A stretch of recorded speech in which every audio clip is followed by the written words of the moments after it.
Góðan daginn, ég býð ykkur öll velkomin hér á bæjarstjórnarfund í bæjarstjórn Ísafjarðarbæjar. Þetta er fundur númer 501, haldinn í fundarsal bæjarstjórnar í stjórnsýsluhúsinu á Ísafirði 3. nóvember 2022 og klukkan er 5.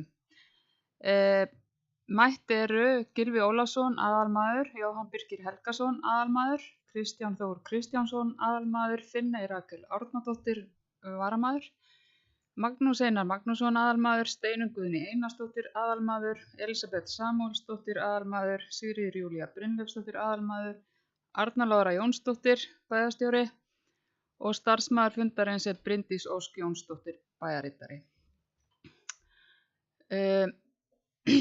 Ég ætla að byrja á því að leggja fram tillögu að taka 2 mál á dagskrá með afbrigðum.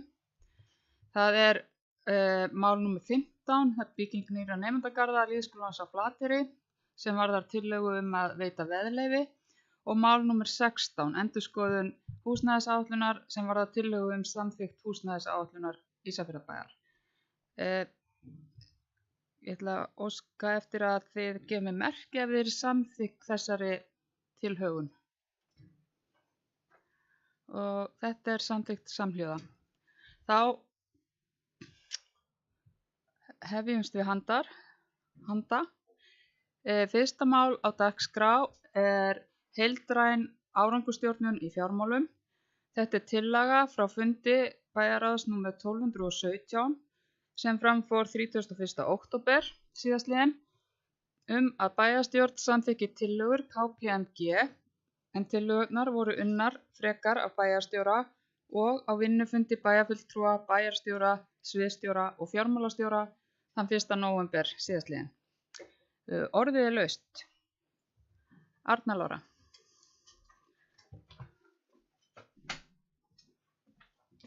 Forseti, ágætu bæjarfulltrúar. Kannski að byrja að lera, þetta var náttúrulega ekki bara unnið að mér, heldur líka okkar frábæru starfsmönnum, fjármálastjóra og bæjarritara. En við tókum markmið sem KPMG var með á vinnufundinum á miðvikudaginn og við aðeins skerptum á þeim og við settum það bara ákveðna tölur á rauðu tölurnar ef þið munið eftir hvernig það var í kynningaglærunni. Og það sem við erum að hugsa hér er að þessi markmið verði samþykkt við síðari umræðu fjárhagsáætlunar.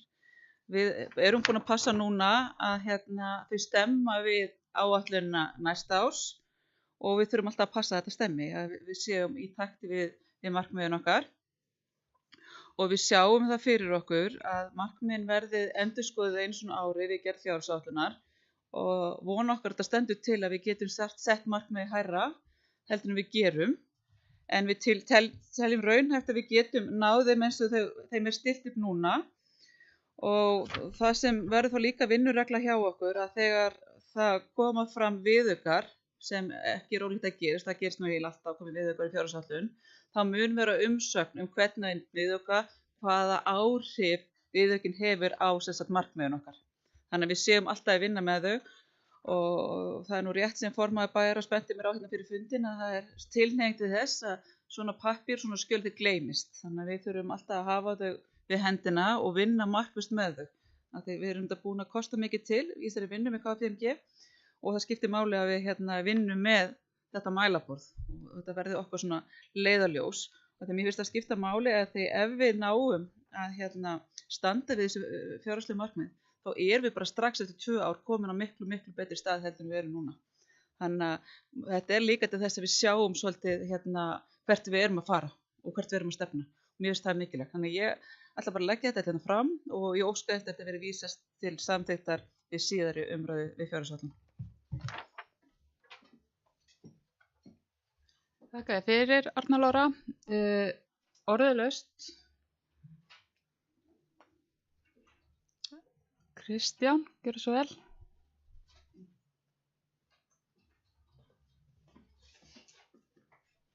Já, forseti, bæjarfulltrúar. Ég vil bara byrja á því að fagna þessari vinnu. Ég held að þetta sé mjög gott fyrir okkur, mjög gott fyrir sviðsstjóra, mjög gott fyrir forstöðumenn og aðra.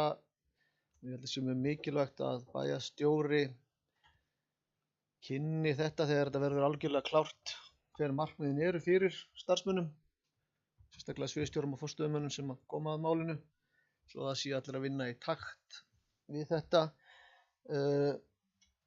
Ég held ég hafi heyrt rétt að við séum að fara að vísa þessu til annar umræðu. Er það nokkuð? Mér hefur bæjarstjóri segja það sem verður vísað til annar umræðu. Ég held við værum að samþykkja þetta núna. Já, en þú leggur til að við séum að vísa þessu til.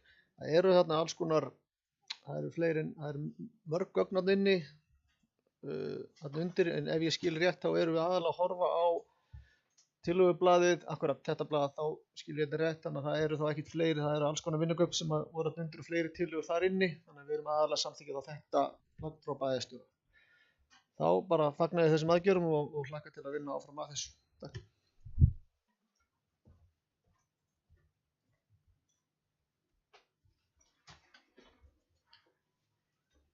Takk fyrir Kristján. Eru fleiri sem vilja taka til máls undir þessum lið? Já, Jóhann Birkir.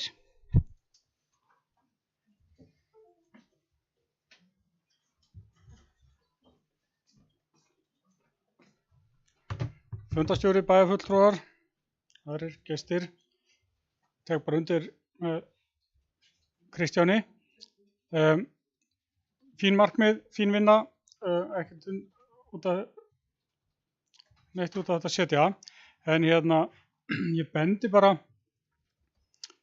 aðeins á, sem bara mjög fínt og ég talaði fyrir alveg frá upphafi, að við ætlum að selja þarna fyrir 450 milljón krónur, 450 milljónir sem kemur síðan fram þarna í áætluninni á næstu árum, og bara það þarf þá að bretta upp ermar til þess að þetta náist, og við þurfum að hengja þá framkvæmda áætlunina við þessa sölu. Við getum ekki farið að fjárfesta nema við erum með þessa sölu, og ég myndi jafnvel vilja ganga aðeins lengra og tímasetja þessa sölu niður á mánuði, þannig að við vitum nákvæmlega hvað ætlum að selja mikið í janúar og febrúar og mars, og þá sjáum við strax hvort við sem að ná þessum markmiðum, því þá getum við stöðvað fjárfestingar til að koma til móts við þetta. Takk fyrir. Takk fyrir þetta, Jóhann Birkir. Eru fleiri sem vilja taka til máls? Arna Lára. Forseti, ágæti bæjarfulltrúar, ég ætla nú bara að fagna þessu orðin bæjarfulltrúa Jóhanns og Kristjáns, og mætti halda að Jóhann hefði setið á fundi með okkur í gær, að það er nákvæmlega það sem við þurfum að gera. Sala eigna hefur gengið mjög hægt og við verðum að búa til plan, hvenær við ætlum að selja hvað, og það er búið að láta alla leigjendur vita þegar maður gert viðvart fyrir 2 árum þetta stæði til. En sumir íbúar hafa jafnvel haldið að bænum væri ekki alvara með þessu, af því það hefur lítið hreyfst, nema við seldum 2 íbúar í dag. Þannig og fjármálastjóri er ægilega ánægður að þegar það við bjargað handbæra fénu á þessu ári. En þetta þarf að gerast, og við þurfum að greina hver er flöskuhálsinn, af hverju hefur þetta gengið svona hægt. Það er einhver flöskuháls, og við erum bara hægt að benda á hver og annan, heldur við þurfum bara að búa til planið og fylgja því, og þetta bara verður að gerast, því þetta er alveg hárrétt sem Jóhann Birkir segir, að planið okkar gengur þetta miklu leyti ef við náum að losa eignir, og það sem við viljum gera er að losna við eignir svo við getum stuðlað byggingu nýrra eigna, það gegnum stofnframlag og fleira, af því okkur vantar svo sannarlega húsnæði, og þetta er eitt liður í því að losa okkur við þessar eignir. Takk Arna. Gylfi hefur óskað eftir að fá orðið. Forseti, aðrir fundamenn.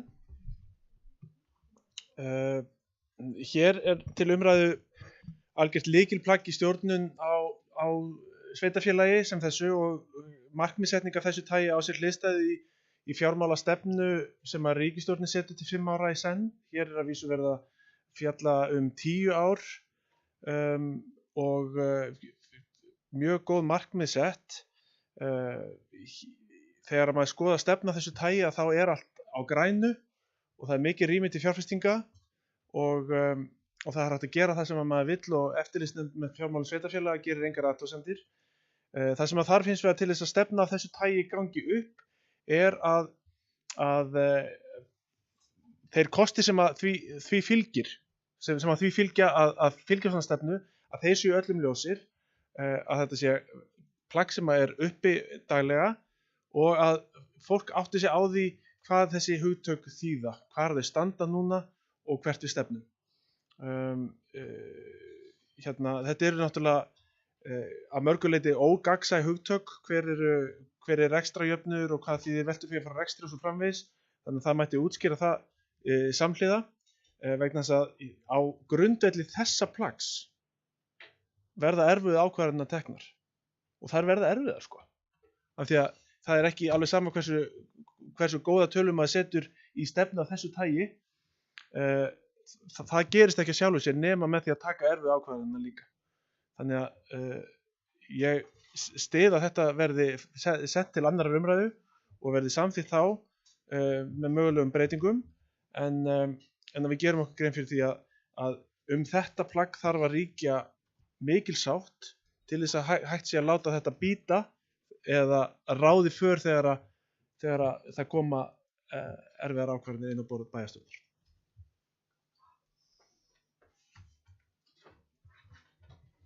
Takk Gylfi. Eru fleiri? Já, Steinunn hefur óskað eftir að fá orðið.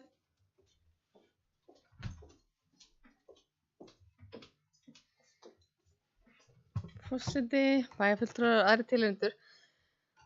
Ég er nú svo ný, ég ætla nú aðeins bara að spyrja. Ég er nú fagnar bara þessum markmiðum, sko, gott að hafa eitthvað til að vinna eftir. Ég held að séum nú bara öll á sömu blaðsíðu þar.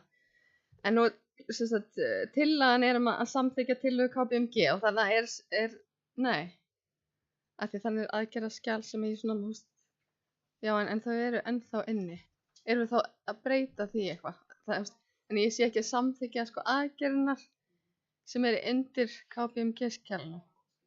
Já, það er í rauninni sko aðgerðaskjali er þetta PDF-skjali sem þú skort að horfa á, svo kemur þetta völdskjali sem heitir tillaga bæjarstjóra fjármálamark.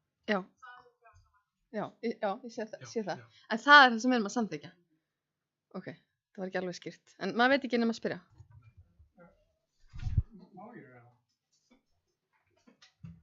Heyrðu, ég þakka Steinunni fyrir þetta. Ég bið óska eftir að fólk biðji um orðið og komi í pontu. Jóhann Birkir var fyrst.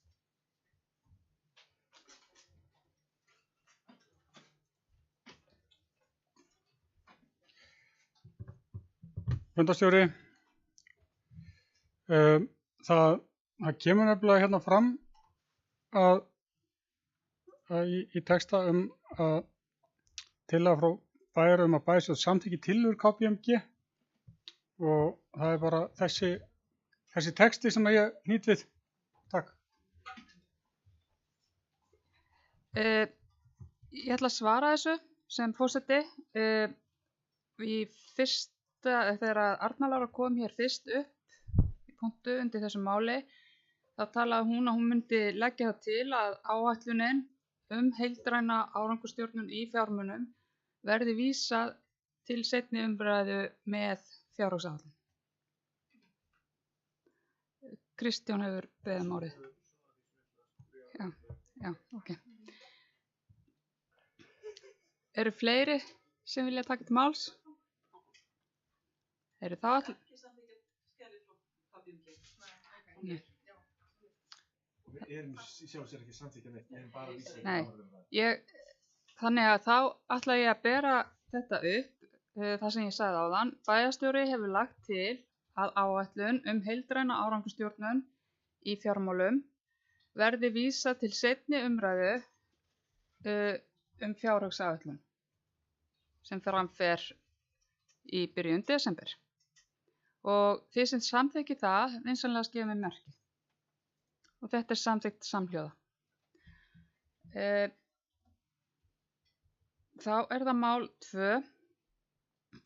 Það er álagningarhlutfall útsvars og fasteignagjalda 2023.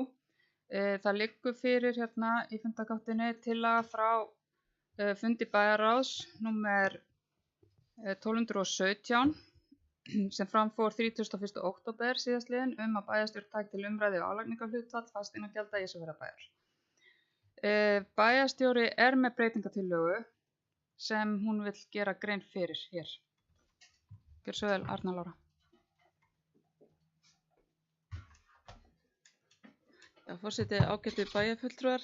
Við ræddum þetta á vinnufundunum og þetta var þá í skjölunum okkar þar að fara þessa millileið, taka ekki fulla hækkun á fasteignaskattum en fasteignamat í Ísafjarðarbæ hefur hækkað 82% á síðustu 5 árum. Þannig að þetta er gríðarlega mikil hækkun og þessi tillaga nú bara sett fram svona í anda þess sem við ræddum á vinnufundunum á þriðjudaginn að við erum að reyna að koma til móts við íbúa út af þessari mikilli hækkun fasteignamats. Þannig að ég ætla að fá að leggja fram breytingatillögu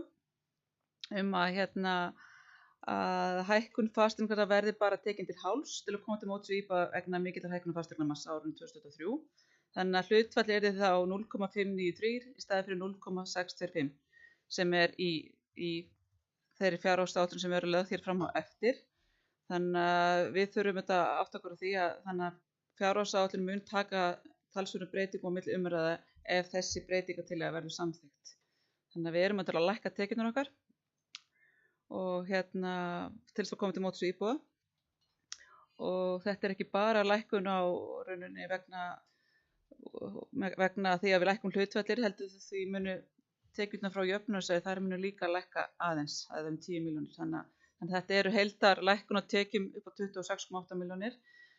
En það verður verkefni okkar milli umræðar en að bæta þetta upp af því ég hef mikið metnað fyrir því að við skilum að hluta jákvæðum. Þannig að ég mun boða það að ef við samþykkjum þessa tillögu sem ég vona þið gerið, þá munum við leita allra leiða til að gera að hlutan jákvæðan. En þessi tillaga þýðir að við erum að tapa tekjum, svo það sé sagt.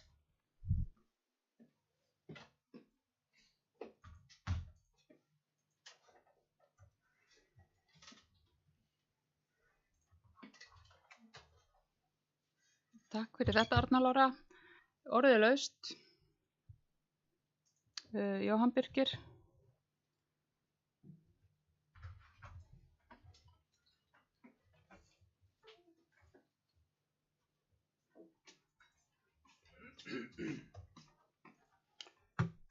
Fundarstjóri, bæjarfulltrúar. Það kom fram á vinnufundinum að það væri ekki hægt að leggja bara álögur á íbúa til þess að rétta af skútuna. Heldur þyrfti einnig að lækka kostnað og reyna að spara eitthvað. Og ég er sem sagt ennþá á því að við þurfum að fara beggja blands og ég sem sagt þrátt fyrir það að þetta sé lækkun upp á 16 milljónir í fasteignaskatt, þá erum við samt að hækka verulega. Og ég legg því til að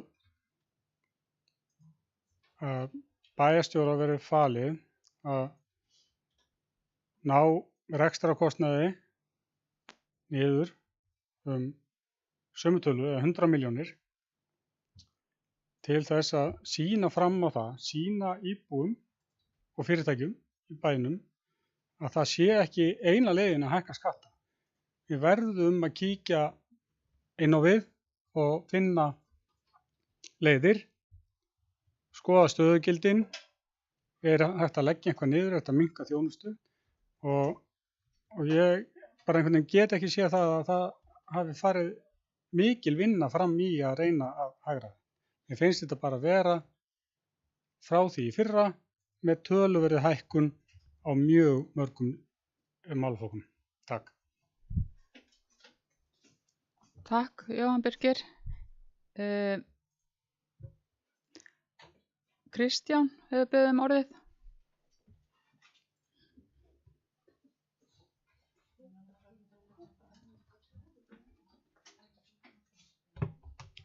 Forseti, kæru fulltrúar, það má svo sem alveg líka segja að þetta sé tap á tekjum, en þetta er í rauninni kannski ekki beint tap á tekjum, því að fyrir þessa breytingu voru áætlaðar tekjuaukning Ísafjarðarbæjar 407 milljónir samkvæmt fjárhagsáætlun.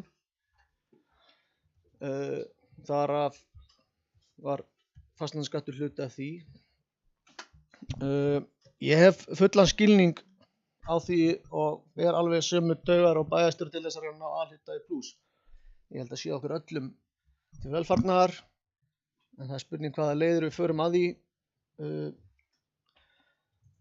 Fasteignaskattur og fasteignagjöld tikka svolítið með hækkun fasteignamats, hversu vitlaust eða sniðugt það er hér á Íslandi. Það eru svo sem mörg rök með því en sennilega fleiri rök gegn því hvernig þetta virkar allt saman, og það er samt sett í hendurnar á okkur þegar að fasteignamat hækkar í bænum, að þá hækka fasteignagjöld, hversu sanngjarnt sem það er, því að við erum ekki að fara að auka þjónustu. Við erum að fara að hækka flesta liði í gjöldum á íbúða líka. Þannig að setja þá auka skatt á milli ára núna 18,44% í fasteignagjöldum eða 139 milljónir eða 36.000 krónur hvert einasta mannsbarn í Ísafjarðarbæ er ekkert lítið. Og það hefur verið reynt undanfarin ára að reyna að hamla þetta. Þetta hefur hækkað frá 10,6% niður í 1,34% á undanförnum árum með alls konar aðgerðum. En 18,44% mun hafa verulega áhrif og við munum alveg eiga von á því að íbúar verða ekkert endilega sáttir við okkur ef við samþykkjum það. Aftur á móti myndi það kannski milda höggið að einhverju leyti að við munum sýna fram á að við séum virkilega að reyna allt sem við mögulega getum til að auka tekjur og draga úr útgjöldum sem við höldum að hafa ekki mikil áhrif á þjónustu til íbúa, og eða hreinlega við verðum að skera niður þjónustustig til þess að koma að hlutanum plús. Það er verkefni sem heldur áfram og mun halda áfram milli umræða, og ég held að við verðum að gera aðeins betur í því. Miðað við fyrstu tölur eða fyrstu úrtök sem var sett á okkur, þá voru gjöld og einungis aukast 2,79%. Það er ekki mikið, en þau lækkuðu á milli ára þar á undan, mínus 1,36% útgjöldin, og ég held að við skuldum allavega íbúum bæjarins að fara dýpra í alla þessa hluti, reyna að hugsa út fyrir boxið, reyna að draga ykkur staðar úr, svo annarkvort að við getum allavega sagt með þessari hækkun á íbúa að við séum að rembast við að koma hlutanum í plús. Við erum að rembast við að gera okkur þannig bæjar að við getum fjárfest ennþá meira fyrir íbúa í bænum. Þá verðum við að gera allt sem við getum til þess að reyna að draga úr kostnaði og eða minnka þjónustustig þar sem við höldum að við getum gert það. Aftur á móti held ég að það sé skynsamlegt í þessari vinnu við fyrstu umræðu að við vitum hvert markmiðið er að fara þessa millileið, en ég myndi vilja leggja það til að við myndum vísa þessu einnig til vinnufundar og til síðari umræðu á meðan við erum ennþá að rembast við að ná að gera þetta, og þá getum við rætt þetta áfram eða samþykkta á milli og samþykkta þetta svo við síðari umræðu hvert við ætlum að fara með þetta. Allavega þetta er, ég er ekki með að leggja þetta fram, ég ætla að sjá hvað fólk segir við þessu áður ég gera þessu breytingu til það. Takk Kristján. Arna Lára hefur beðið orðið.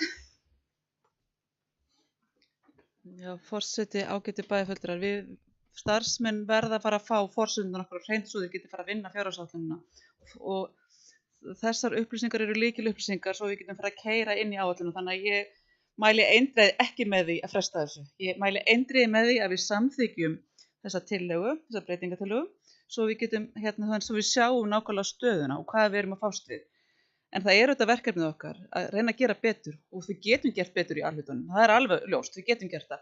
Hvort að við eigum að vera með eitthvað markmið að ná 100 miljónum eitthvað annað, en það er alltaf markmið að reyna að gera betur. Og þetta fórum við náttúrulega dálítið svona milda leið og við erum náttúrulega ekki enn farin að ræða fjárhagsáætlunina sjálfa, en við gerum það í lið númer 3.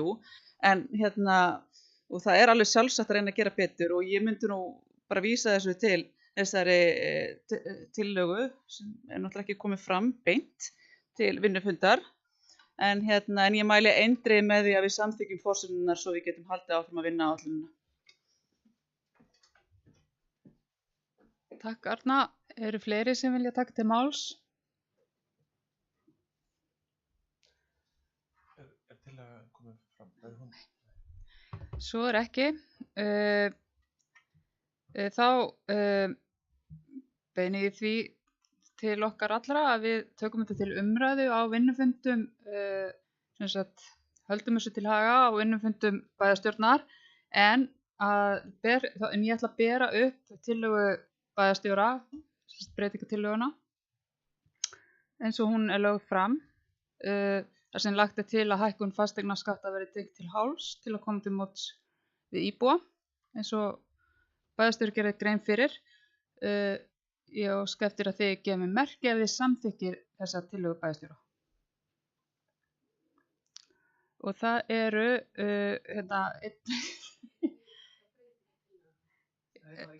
það er breytingatillaga Örnu Láru. Já, ég er að leggja hana fram. Og það eru 3, 4, 5 sem eru með, einhverju á móti. Svo er ekki, það eru 4 sem sitja hjá. Já, þau sem sitja hjá. Já, það eru Kristján, Elisabeth, Jóhann Birgir og Steinunn sem sitja hjá.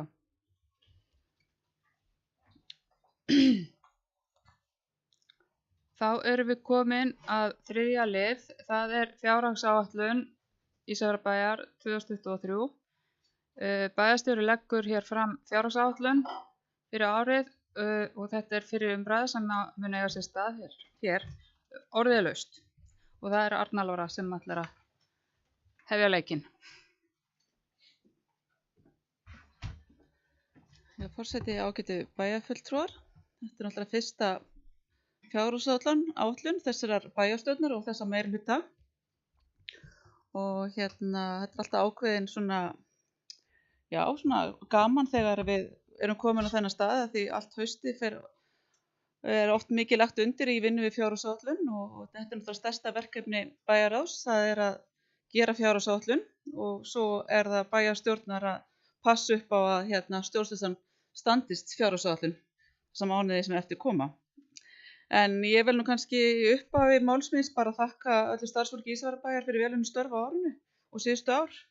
Og þetta stjórnendum Ísafjarðarbæjar vil ég þakka sérstaklega fyrir útsjónarsemi, vinnusemi og metnað fyrir góðri þjónustu og góðu samfélagi.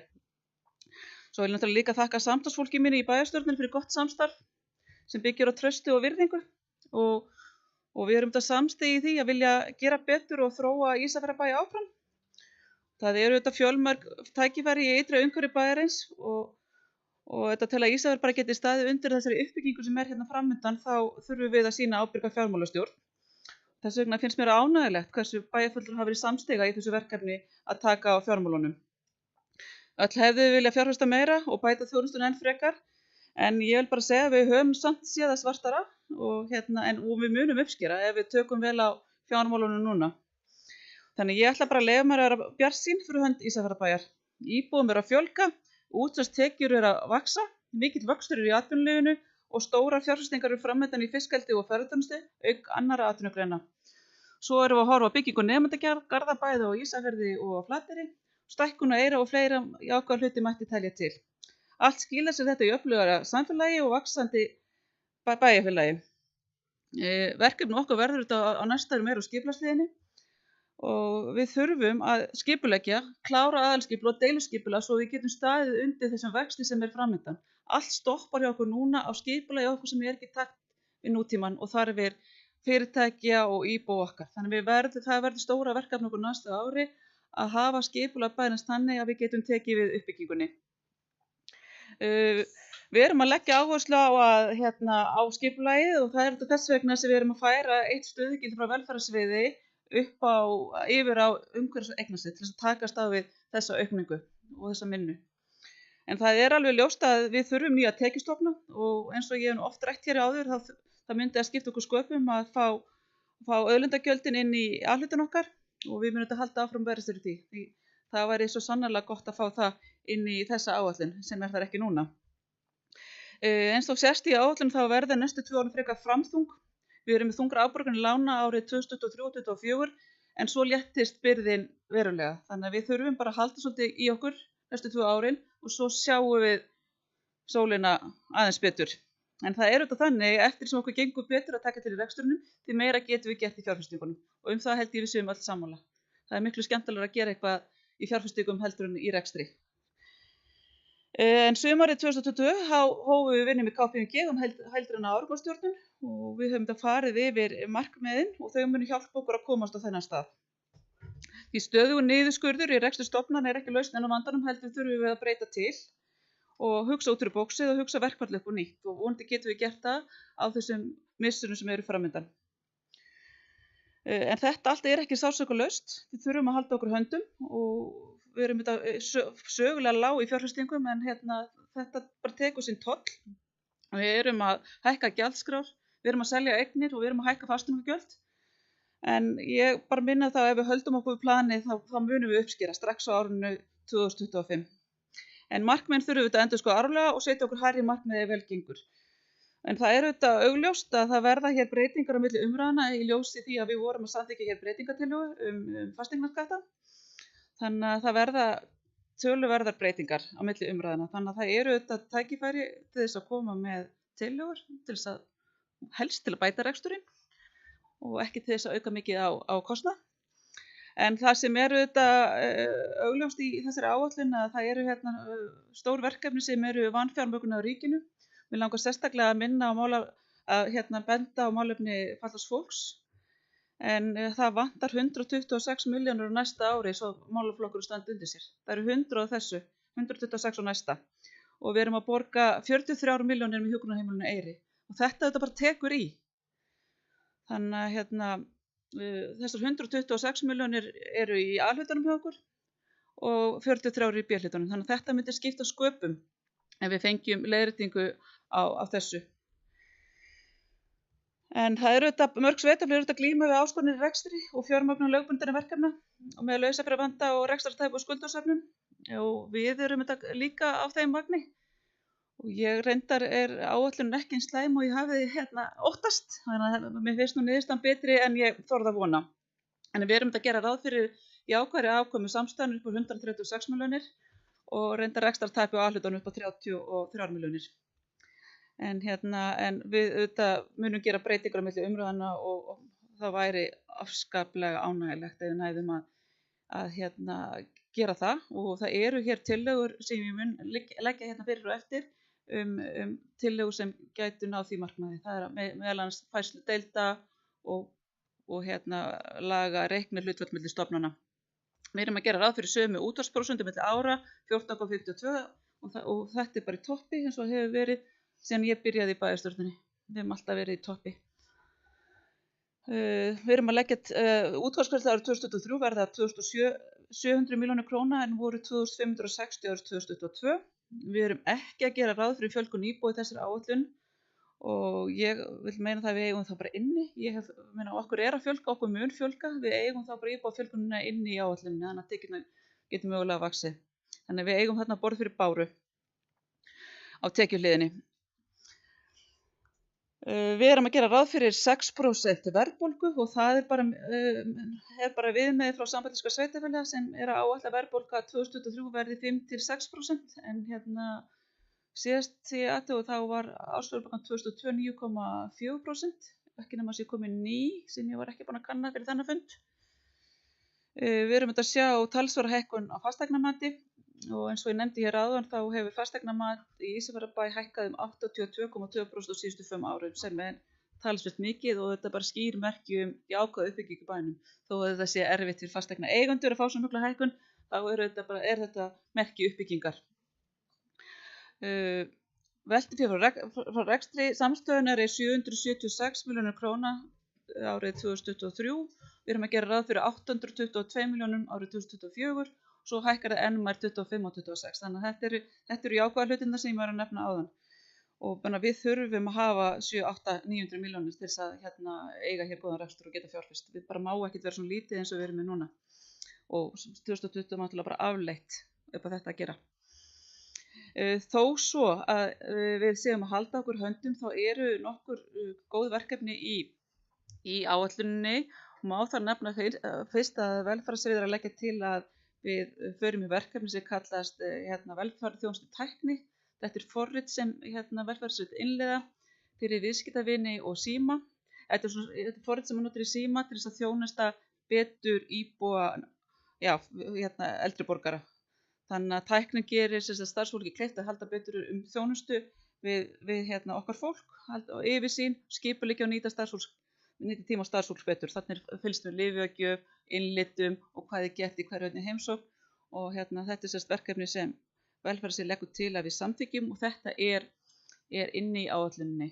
Og það sem mun breytast líka núna milli umræðina er að ég átti fund með sveitarstjóranum í Súðavík í gær að hann hefur óskað eftir því að við tökum alfarið yfir velferðarmálin þeirra og gerum ráð fyrir þeim í okkar áætlun og fyrir það munu þau bara borga hlutfallskostnaði í takti við íbúafjölda eins og hefur verið, þannig að við erum algjörlega samþætta þau við okkar þjónustu. Þannig að þetta er bara eitt skref í því að í auknu samstarfi þessara sveitarfélaga og ég sé fyrir mér að við getum gert það á fleiri sviðum þar að meðal þjónustu slökkviliðs. Við erum að gera ráð fyrir því að setja upp sérstaka vefsíðu á næsta ári sem veitir alla upplýsingar íþrótta- og tómstundastarf í Ísafjarðarbæ. Það er til sambærileg svið á Akranesi og í Suðurnesjabæ. Þetta er svona auki bara þjónusta við fólk, sérstaklega það sem flytur í sveitarfélagi til að fá upplýsingar hvað er hægt að gera, framboð tómstunda, æfingatíma og fleira. Þetta er svona liður í því að bjóða fólk velkomið í bæinn.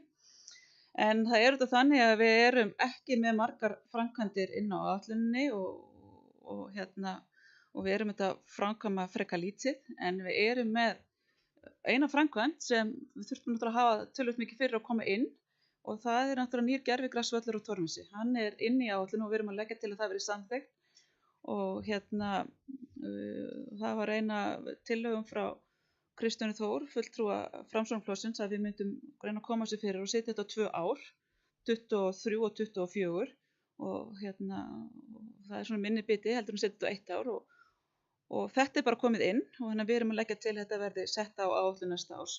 En þetta er þetta bara risastórt fyrir knattspyrnu fólk því að nú verður þetta gervigrasvöllur ónýttur og við erum að horfa á álagsmeiðsli og fleira hjá meðal annars börnum út af bara lélegri aðstöðu. Þannig að þetta er stórt verkefni og svo ég sagði við formann knattspyrnudeildar Vestfjarðagerðar þegar hann hafði samband við mig, þá sagði hann að við þurftum að hafa fyrir þess að koma sinni áætlun með þetta litla framkvæmdafé sem við höfum.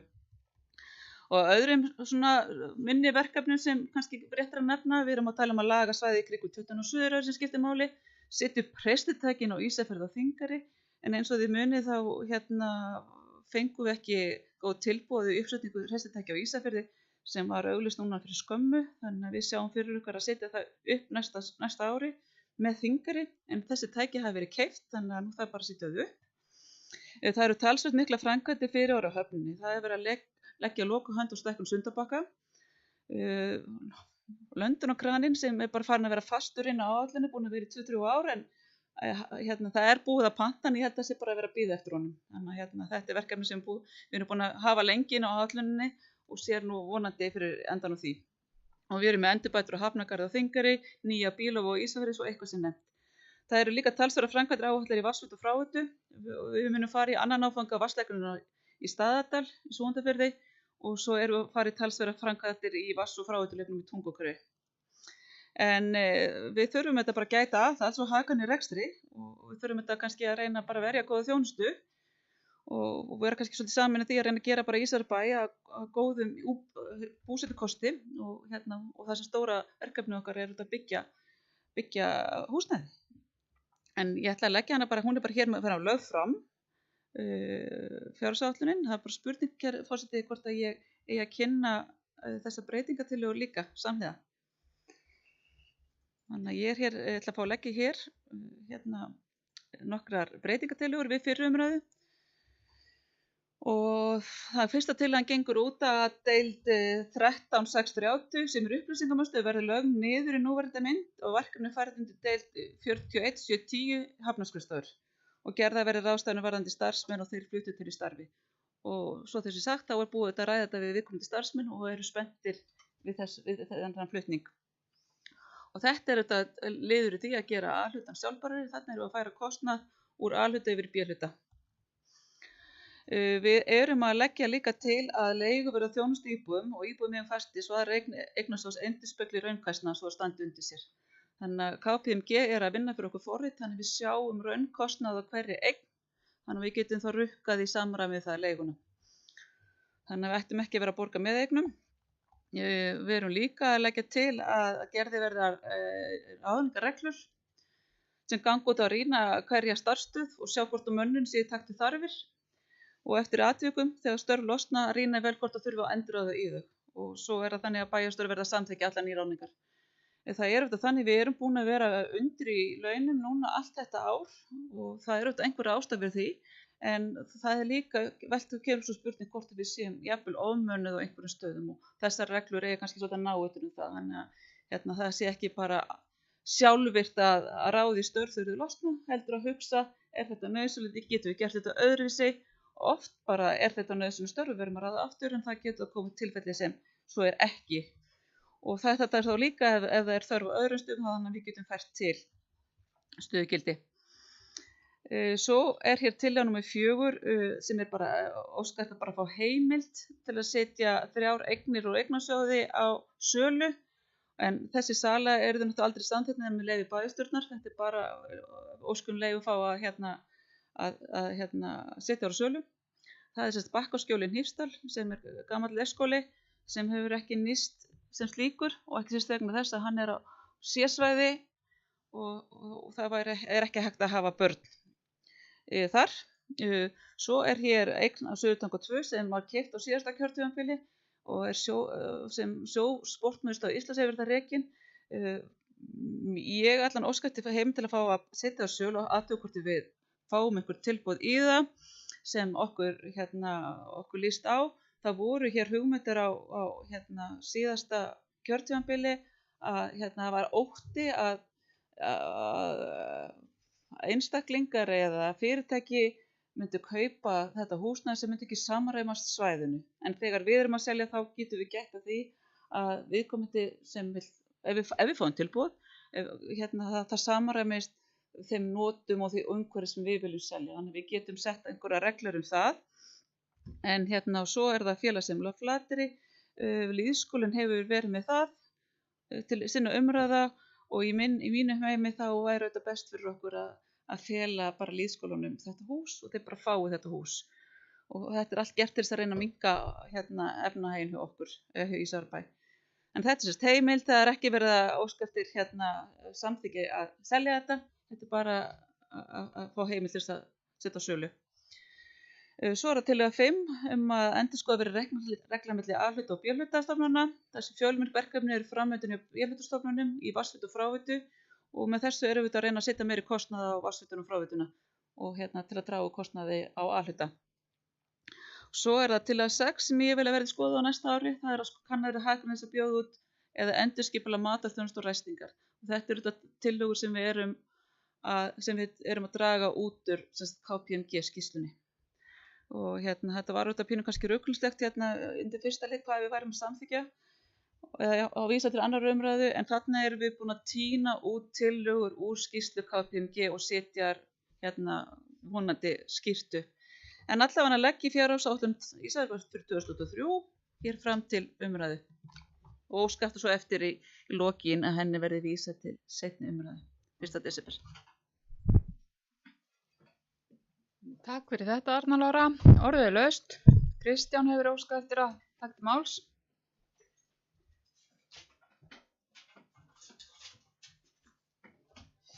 Forseti, bæjarfulltrúar. Ég vil minna bæjarfulltrúa á að hér getur maður staðið nánast í allt kvöld. Tala eins og lengi maður vill og eins ofta maður vill, ef við vissu það ekki.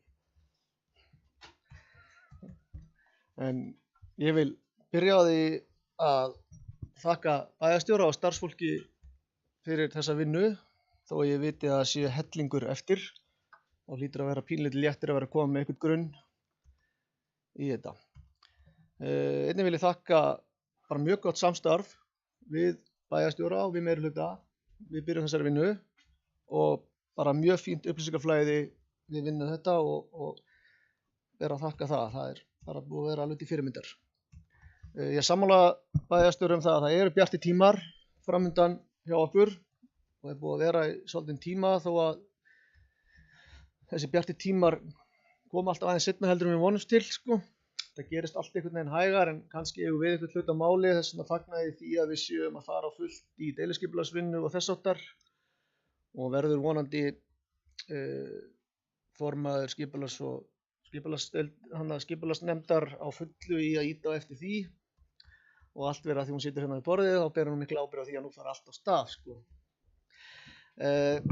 Fjárhagsáætlunin sem sett er fram núna og fer til síðari umræðu í dag er að vísu strax búin að breytast með við það sem var samþykkt í tillögu áðan. Það að við værum í 20 í mínus í A-hluta eða hlýtur að þýða að við séum að fara í 56 í mínus ef við verum að bæta við okkur 26 milljónum vegna fasteignagjalda. Ég vil ekki vera að pirra bæjarstjórann mikið á því en það gerðist bara í síðasta lið sem hún hvatti okkur til að samþykkja. En það er þá verkefni milli umræðina að ná því niður. En eins og hún veit og hefur bent á undanfarin ár, þá er illfært að fara af stað með A-hluta í núlli eða nokkrum þúsundum í pluss. Það er ágætt að eiga borð fyrir bárið, þannig að við þurfum allavega að finna þessar 100 milljónir sem Bikki var að tala um, Jóhann var að tala um þaðan. Það er ágætt að eiga 50 milljónir inni. Við veitum aldrei hvað húsnæði mikla næst eða hvað gerist.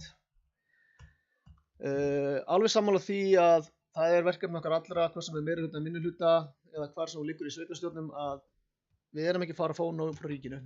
Og það er ekkert endilega bara í málefni fatlaðra þó að það sé stærsta vandamál okkar. Þetta liggur víða, þessi ósanngirni í tekjuöflun og öðru gagnvart ríkinu og það verður okkar barátta allra og þar verðum við að standa saman sem einn. Bæjarstjóri kom inn á laun og þau voru búin að vera undir áætlun. Það er ástæða til að skoða af hverju það er. Það er líka jafnframt búið að vera mannekla á sömu stöðum þannig að við höfum líka verið að borga yfirvinnu annars staðar, meiri heldur en við þurfum. Þannig að það er vert að skoða það líka. Og ég legg líka til að sé skoða það ef það er mikil yfirvinna, viðeigandi yfirvinna, hvað sem það eru höfnunum annars staðar, að hvort það sé vert að skoða hreinlega að setja þar á vaktir í staðinn fyrir að vera alltaf að borga yfirvinnu ef hún er mjög tíð og mikil. Þá er bara hreinlega spurning hvort að fólk þurfi ekki fara að vinna á vöktum frekar og breyta því heldur en að vera alltaf að borga yfirvinnu. Við getum séð það til dæmis á áætlun hafnarinnar, þar er gert verulega ráð fyrir mikil yfirvinnu. Þannig að það er held ég ágætt að skoða það. Ég er líka ánægður að bæjarstjóri er að við séum loksins svona sammála um það að þetta sé kannski ekki algjörlega í skítnum hjá okkur og búið að vera. Við hefum ekki alveg verið sammála um það undanfarin árin, við erum loksins komin á það.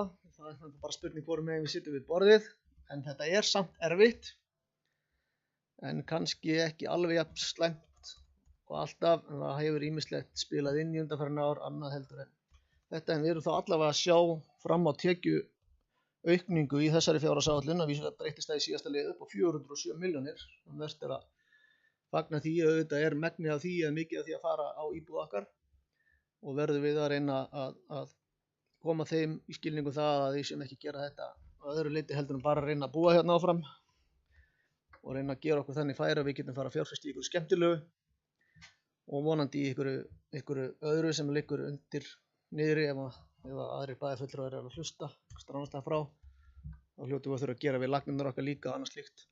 Þannig að það er vert að koma þessi lag.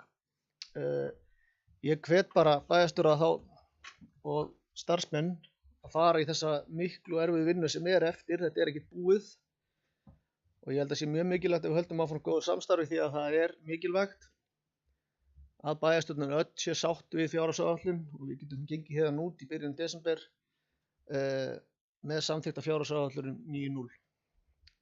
Þannig að þá bara hvet ég ykkur áfram til okkur til að vinna málið áfram og þakka fyrir í bili. Takk fyrir þetta og hvatninguna. Orðið laust. Eru fleiri sem vilja taka til máls? Jóhann Birgir, gjörðu svo vel.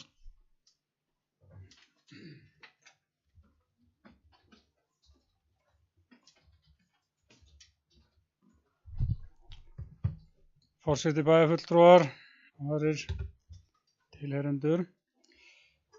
Ég vil einnig þakka starfsmönnum fyrir mikla vinnu við hvað þetta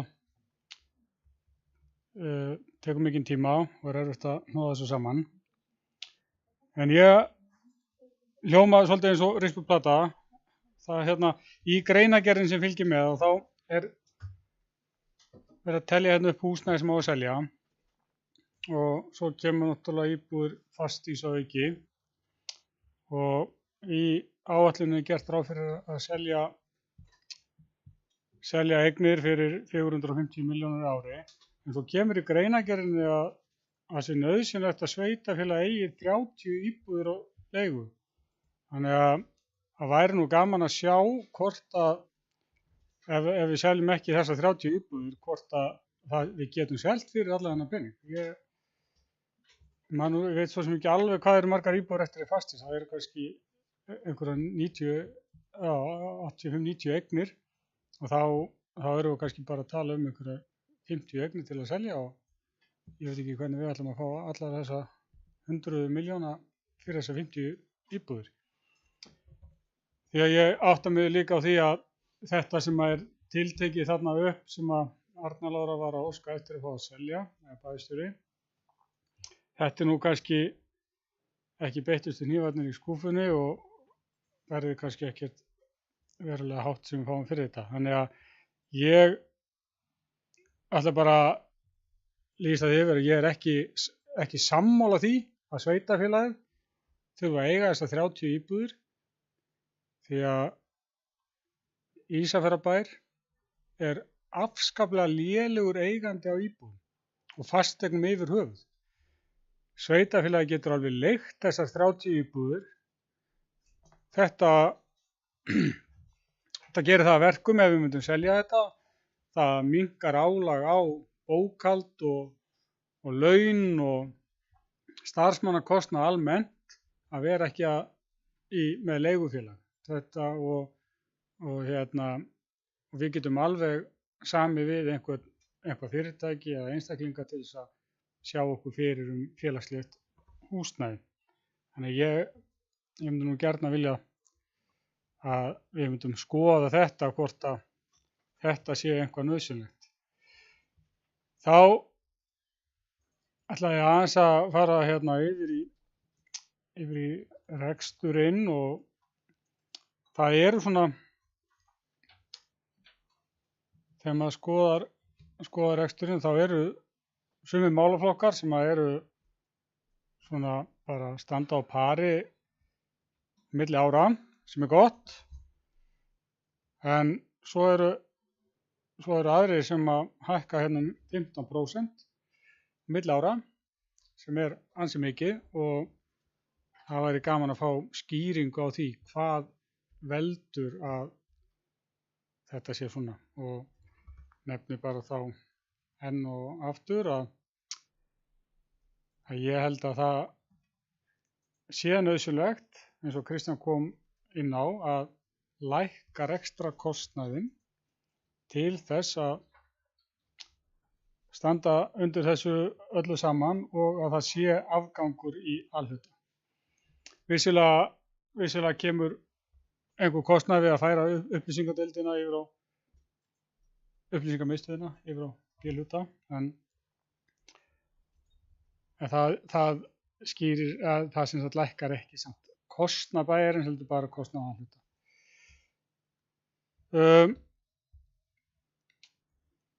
Þá það liður númer 5, eða tillaga 5 bæjarstjóra sem hann við breytingatillögur. Þar endurskoðuð reikniregla milli stofnana A og B-hluta. Þetta þá væntanlega átt við vinnu bæjarskrifstofu við bókhald, laun og eitthvað slíkt.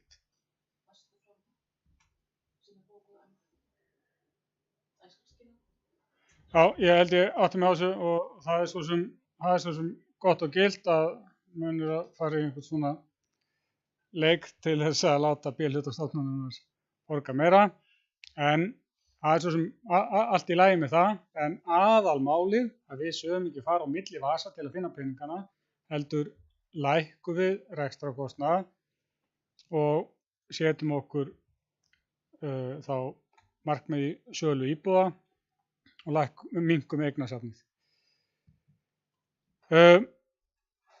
Það var ekki fleira í bili. Takk. Takk fyrir þetta, Jóhann Birgir. Orðið laust. Arna Lára, gjörðu svo vel. Forseti ágæti bælar, það er sem besta við umræðum fjárhagsáætlun. Maður getur maður standa upp svo oft upp og maður vill og maður tala eins lengi og maður vill líka. En ég bara þakka góður umræður sem við vonandi ekki lokið og þetta tökum við niður punkta og það er þetta eina tillögun frá KPMG, það er þetta að skoða vaktakerfið og þá sérstaklega á slökkviliðinni þegar Jóhann Birgir talar aukningu á 50% og það er náttúrulega slökkviliðið sem við þurfum að skoða mjög vel. Að það þarf náttúrulega að ganga sami yfir alla, það þurfa bara allir að taka þátt í þessu að halda kostnaðurinn niðri og það gildir slökkviliðið eins og aðra stofnanir bæjarins. Það er líka talsverð aukning á höfninni og ég ræddi það við hafnarstjóra í dag og hann segir að það sé vegna aukina umsvifa og þess vegna þurfa fleira fólk.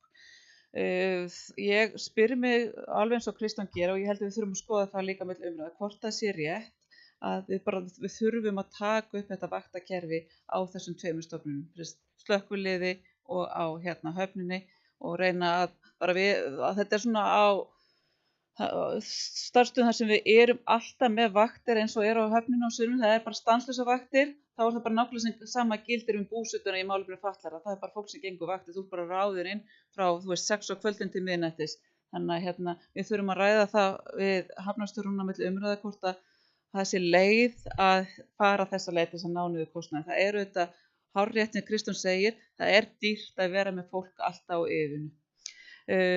Varðandi íbúðirnar með það er kannski ekki alveg nógu skýrt í greinargerðinni. Já, það er búið að reikna hversu margar íbúðir velferðarsvið þarf að hafa til umráða og það þýðir ekki þegar við þurfum að eiga þær. Við þurfum bara að hafa þær fyrir fólk sem er á félagslegum forsendum og það geta þetta önnur félag átt þessar íbúðir. Og við höfum þetta haft hugmyndir það að selja þetta eins margar eignir við getum og ræða svo við Bríet sem er þetta óhagnaðardrifið félagi eigu sveitarfélaga að þeir taki þá hinar eignirnar inn í sitt eignasafn af því það er nefnilega hárrétt sem Jóhann Birgir segir að við erum ekki góðir leigusalar. Við erum að trassa viðhald og fleira. Þannig að við erum alveg á sömu línu þar. Það er bara að búa til þetta plan sem er mjög nauðsynlegt. Varðandi reikniregluna, þar sem við erum að skoða það hafa verið margoft ræddar hugmyndir að láta starfsmenn þjónustumiðstöðvar vera skráðir á vatnsveitu eða skráða á fráveitun eitthvað slíkt sem er alltaf hagnaðar á þessum stofnunum. Þá kemur upp það kannski bara úrlausnan efni að þá þurfum við að ráða starfsmann inn í vatnsveituna, þú veist kannski 80% og 20% þjónustumiðstöð og það er bara pínu vestina starfsmann sem er 2 ráðningarsamninga og þess vegna erum við að ræða þessar reiknireglu þannig að við hækkum bara það sem við fáum sambandi á milli A-hlutan og þjónustu sem við veitum og kostnaðinn frá þjónustumunum við þessar 2 stofnanir. En það er alltaf hárrétt sem Jóhann Birgir segir, við erum svo sannarlega að færa kostnað úr A-hlutanum yfir í B-hlutan. Að í B-hlutanum eru allar tekjurnar og kostnaðan liggur aðal í A-hlutanum og við viljum reyna að laga það. Takk Arna. Eru fleiri sem vilja taka til máls? Kristján?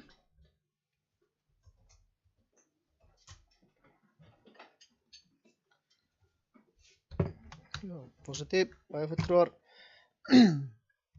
gleymdi því alveg áðan að tala um þessar breytingatillögur fyrir fjárhagsáætlun 2003 og þakkar hérna fyrir þær og mér líst bara nokkuð vel á þær. Þráttur að Bikki sé búinn að, þráttur að Jóhann Birkir sé búinn að benda á að ýmislegt þar sem að verður kannski ekki beint til hagræðingar fyrir heildarhlutann, en þetta eru ágætistillögur að miklu leyti.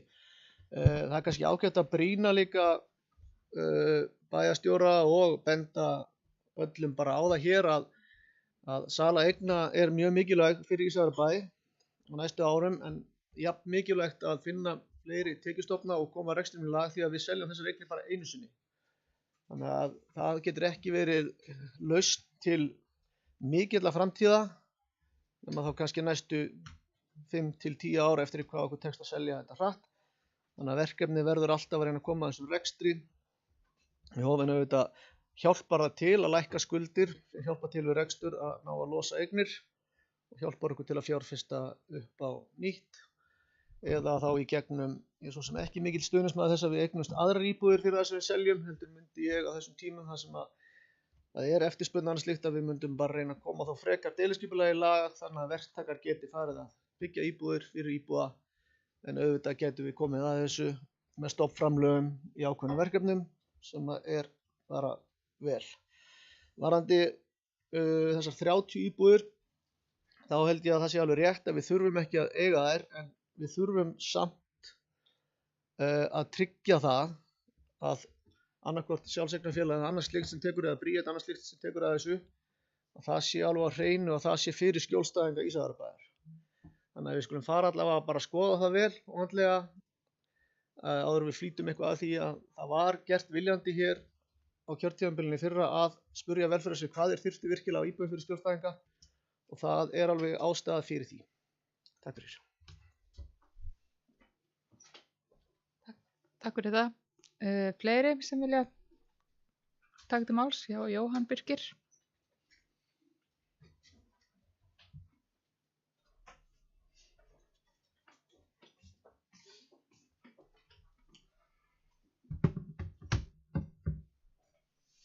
Forseti, að því að bæjarstjóri kom nú hérna inn á áðan og hérna með slökkvilið alveg rétt. Maður tekur eftir þegar að einstaka málaflokkar hækka svona mikið. Hins vegar tekur maður ekki eftir í þar sem að tekjurnar eru svo miklar að allt sýnir svo gott að þá tökum við aldrei eftir í þegar kostnaðurinn rýkur upp úr öllu valdi. Þá skulum við nú aðeins skoða gullgæsin okkar sem er Ísafjarðarhöfn. Tekjurnar eru að ég held 400 milljónir. Nennum ekki alveg að fletta upp nákvæmlega. Hafnarskrifstofur eru 252 milljónir. Þar af eru launin það bil 90 milljónir. Og önnur yfirvinnulaun 52 milljónir. 52 milljónir. Ég kannaði nú aðeins stöðu annarra hafna. Vesturbyggð er mun minna sveitarfélag, en þeir eru með mjög stóra og öfluga höfn. Tekjurnar þar eru það bil 300 milljónir, 250 til 300 milljónir. Þar eru 3 til 4 stöðugildi. Við erum með 10 stöðugildi. 14 á sumrin. Og ég velti fyrir mér, hvers vegna er þetta orðið svona? Það er búið að fjölga örugglega 50-60% stöðugildum á höfninni. Þannig að, það eru skemmtiferðaskip og það, en það eru 4 starfsmenn ráðnir í það sérstaklega á sumrin. Það er aukið. Þannig að það er pínu erfitt að reka málaflokk sem er með svo mikla tekjur að það þurfi ekki að gæta aðhalds. Þannig að þetta er orðið aðeins svo mikið og við skulum einnig kíkja á málaflokk 07. Það er óeðlilega mikil hækkun það. Þetta er svo auðvelt þegar einhver annar á að borga. Takk. Takk fyrir þetta, Jóhann Birgir. Eru fleiri sem vilja taka til máls?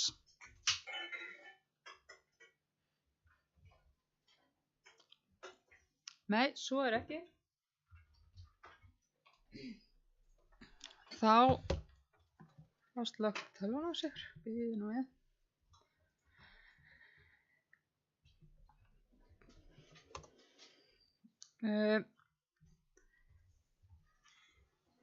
Þá mun ég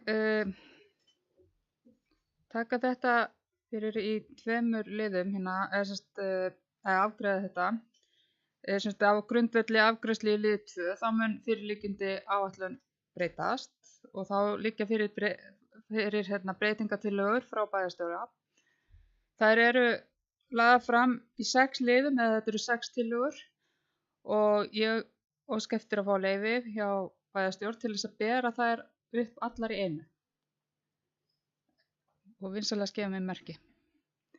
Það er samþykkt samhljóða. Þá ber ég þær breytingatillögurnar upp, hvort að þið samþykki þær að þær séu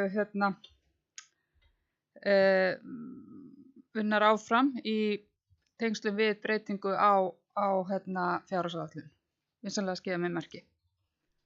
Þetta er samþykkt samhljóða og þá ætla ég að ber forseti tillögu að vísa tillögu að fjárhagsáætlun 2023 til síðari umræðu. Vinsamlega gefa mér merki. Þetta er samþykkt samhljóða. Þá vindum við okkur í 4. lið á dagskrá. Það er framkvæmdaráætlun 2023 til 2033. Bæjarstjóri leggur fram framkvæmdaráætlun Ísafjarðarbæjar fyrir þessi ár og leggur þau fram til samþykktar í bæjarstjórn. Orðið er laust. Kristján?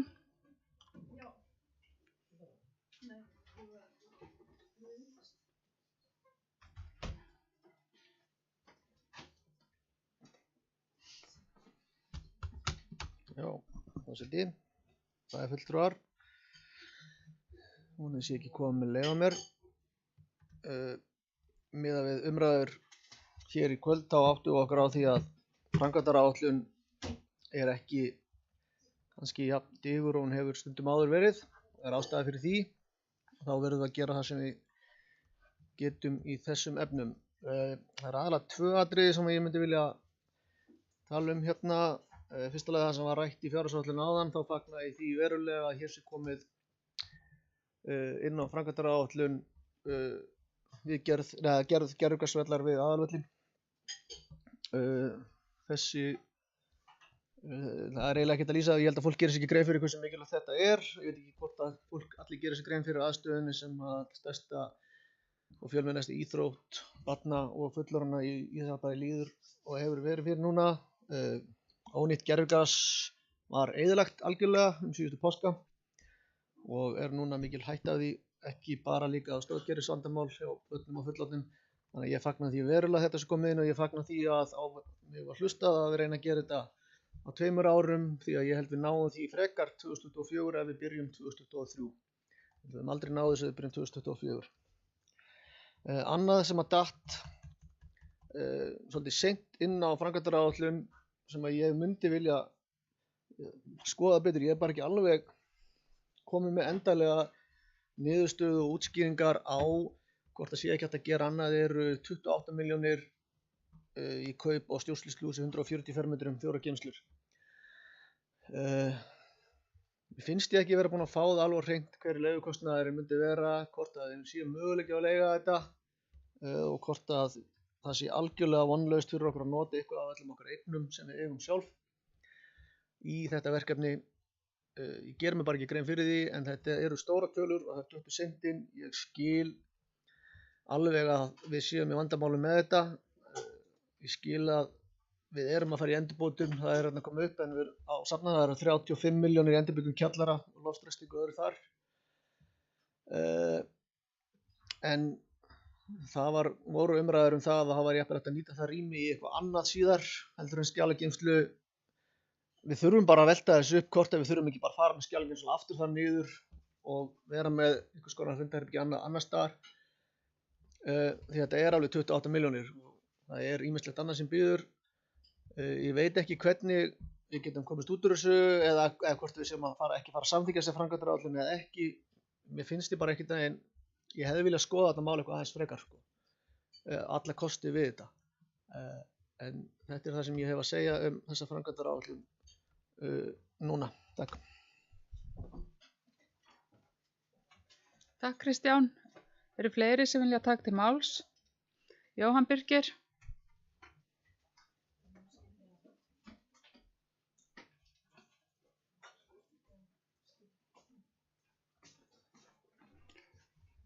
Forseti,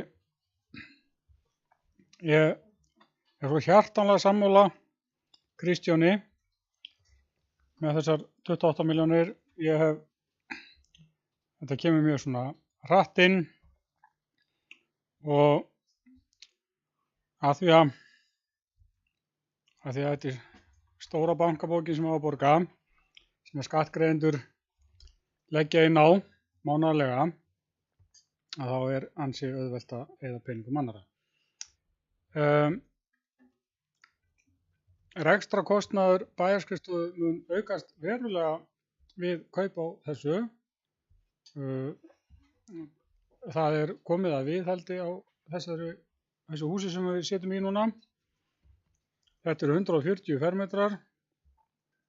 Ég er sjálfur með skrifstofu í þessu húsi og ég veit mannagreiðslurnar í sjóðinn og þá hvað viðhaldið er. Þannig að rekstrarkostnaður A-hluta, hann mun hækka við þetta og er ekki alveg búin að sjá það hvort að það sé hagkvæmara að kaupa þetta heldur en að leigja þetta einhvers staðar. Þannig og eins að því að liðnum þar fyrir ofan er endurbygging kjallara upp á 35 milljónir og þú sem er ekki alveg kláraði hvað að gera við kjallarann, en ef að það á að vera skrifstofa þá er það eitthvað fundarsalur eða eitthvað slíkt, þá er það svolítið dýrt rými. Þannig að ég get ekki séð það að þegar við erum að reyna að hnúða saman hérna mikilvægustu fjárfestingarverkefnum bæjarins að þetta sé eitt af því.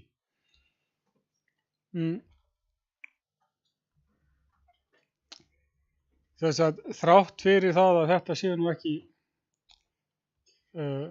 ekki löng og mikið fjárfestingaráætlun, þá er hún þó þannig að hún er upp á 680 milljónir þegar það er búið að taka mið af endurgreiðslum sem við fáum á móti. Þannig að það er algjör óþarfi að vera að sprengja okkur á þessum tíma þegar að markaðurinn er þannig að það er nóg að gera, almenni markaðurinn er á fullu, þá eigum við að draga úr öllu sem að er hægt að sleppa, því við hefum bara eftir að sjá það að það verður bara erfitt að manna öll þessi verk sem hefur verið farið í. Það er ekki fleiri í bili. Takk Jóhann. Arna Lára hefur beðið um orðið. Forseti og ágætu bæjarfulltrúar og gestur. Já, við erum að svona velta fyrir okkur hvort það hefur verið hreinlega skynsamlegt að vera með eitthvað verð inn á þessari safnageymslu sem að því að það eru náttúrulega bara samningaviðræður í gangi og það er þetta fullt tilefni til að skoða þetta vel og þetta er náttúrulega upphæðir sem við erum ekki að fara að bjóða, við erum að fara miklu lægra ef við förum þessa leið, en við erum þetta bara að þreifa á eigandanum sem er Íslandsbanki.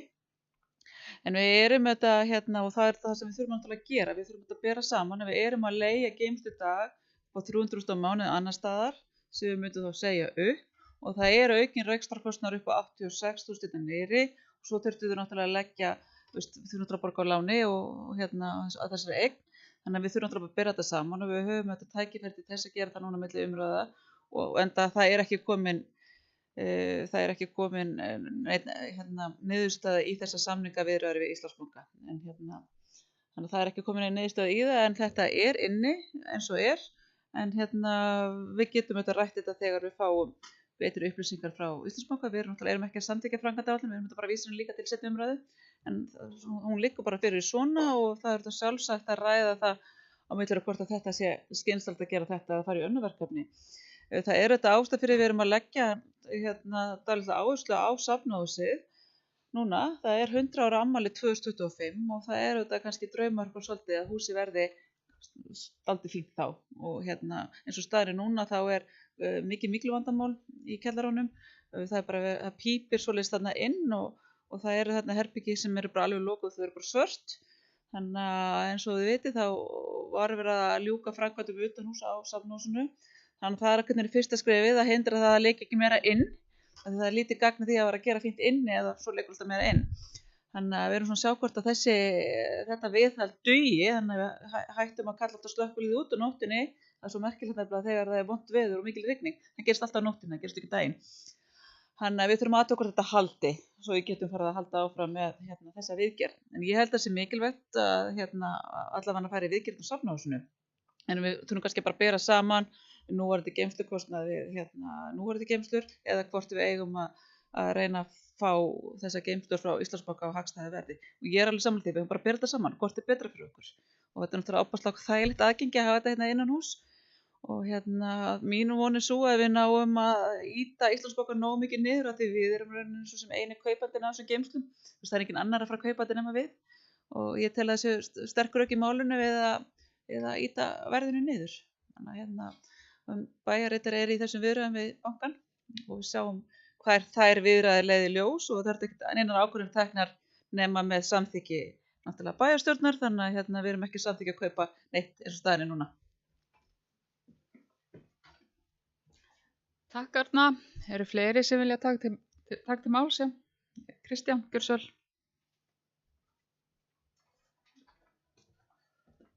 Forseti bæjarfulltrúar, þetta er það bara fínt að klára þannig, við vísum þessu þá bara áfram til síðar umræðu. Varðandi safnahúsi þá held ég að það sé nauðsynlegt að fara í þær framkvæmdir, við getum ekki látið þetta hús grotna frekar niður. Ég held að ég fari rétt með það að þetta fallega mikla prýðis hús okkar hér í bæ sé 100 ára 2025. Þannig að það er ágætt að það sé allavega í þokkalegu standi áður en að því verður svo að það verði okkur sómi ef við höldum upp á það afmæli. Takk. Takk Kristján. Eru fleiri sem vilja taka fram? Steinun, gjörðu svo vel.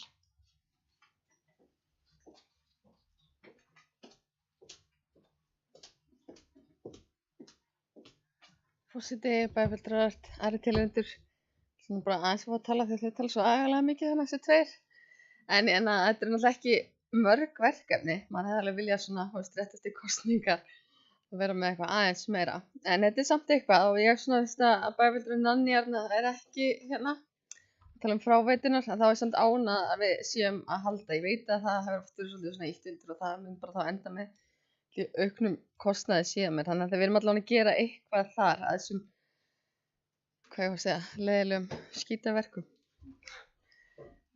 En annars ekkert, þetta var eina sem ég hef líka þekkti ekki alveg nógu vel til með safnahúsið eða safnageymsluna. Þannig að það var gott að fá svör við því. Þannig að það var ekki eitthvað. Vil ég segja eitthvað vel? Nei. Takk.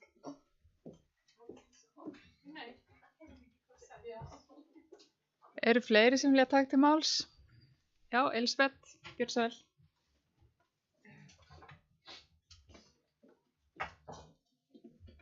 Forseti, bæjarfulltrúar og aðrir tilheyrendur.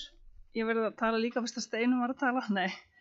En ég er bara sammála Kristjáni og Jóhanni Birki með auðvitað fagna ég gervigræsinu og set líka spurningamerki við safna geymslurnar og það allt saman. Það eru mörg góð verkefni en þó þau séu ekki mörg. Aðgengismálin til dæmis sem hafa mikið talað í aðdraganda kosninga. Malbyggun og ýmsar göngustígar eða gangstéttar og þannig viðhald eða framkvæmdir. Hundagerðið, þó ég sé nú engin hunda áhuga maður. En mér langar að spyrja út í gamla, leikvellina, gamli Gæsló. Við Túngötu, hvað er þetta að vera að tala eldri börn og unglingar? Svo hélt ég að þetta væri eitthvað misvísandi hvort þetta væri bara sá leikvöllur eða líka eins og í Holtahverfi og Tungukverfi sem að kannski hafa ekki verið haldið mikið við eða og í Tungukverfinu er lítið tekið langan tíma að byggja upp. Þannig að mér langar bara svona að spyrja út í þennan lið og fá útskýringu á honum betur. Takk. Takk Elisabeth. Arna Lára, gjörðu svo vel. Forseti ágæti bæjarfulltrúar, ég er nú glöð að Elisabeth tók eftir hundagerðinu. Stórt verkefni. En varðandi leikvelli og gamla Gæsló, þetta er verkefni sem var sett á áætlunum fyrra að hanna svæðið og það er í hönnun og þetta er bara að fylgja hönnuninu eftir. Þetta er bara við erum með belginu öðrum megin, það er að gera aðeins meira kósí á gamla malavellinum. Þetta sé svona ekki bara fyrir yngstu börnin og það er þetta leikskólinn hinum megin. Þannig að það er að búa til einhverja afþreyingu fyrir aðeins eldri börn og gera bara svona svæðið svona aðeins skemmtilegra og hönnun er náttúrulega ekki komið fram og þannig að það var vilji til þess að hafa eitthvað fjármagn inni til þess að geta kannski farið í eitthvað af þeim verkefnum sem koma út úr hönnunum sem við erum ekki enn farin að sjá. Takk fyrir þetta. Eru fleiri sem vilja taka til máls? Svo er ekki.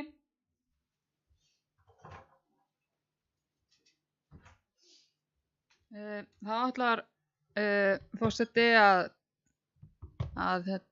biðjast afsökunar á því að ég mismælti mig upphafi þessa liðar. Við erum ekki að fara að samþykkja framkvæmdaráætlun eins og ég sagði.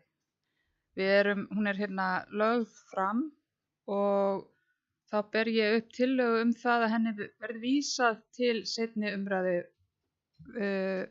síðari umræðu með fjárhagsáætlun. Vinsamlega skemmi merki, já. Það eru allir samþykki þessu. Já. Þá er það 5. mál á dagskrá, það eru gjaldskrár 2023. Þetta er tillaga frá fundi bæjarráðs nr. 1216 sem framfór 24. október síðastliðinn að bæjarstjórn samþykki framkomnar gjaldskrár fyrir árið 2023. Er að ræða eftirfarandi gjaldskrár. Þetta er áhaldahús, búfjáreftirlit, dýrahald, dægradvöl, fráveitugjöld, gatnagerðargjöld og byggingaleyfisgjöld, grunnskólar, leigu- og þjónustagjöld, hafnir, íþróttahús, innri gjaldskrá, leikskólar og dagforeldrar, skipulagsbreytingar og framkvæmdaleyfi, skíðasvæði og leigu á skíðabúnaði, skóla- og tómstundasvið, skólamatur, slökkvilið, sundlauga, líkamsrækt og íþróttahús, söfn, tjaldsvæði, velferðarsvið, vinnuskóli og vatnsveita. Orðið er laust. Arna Lára, gjörðu svo vel.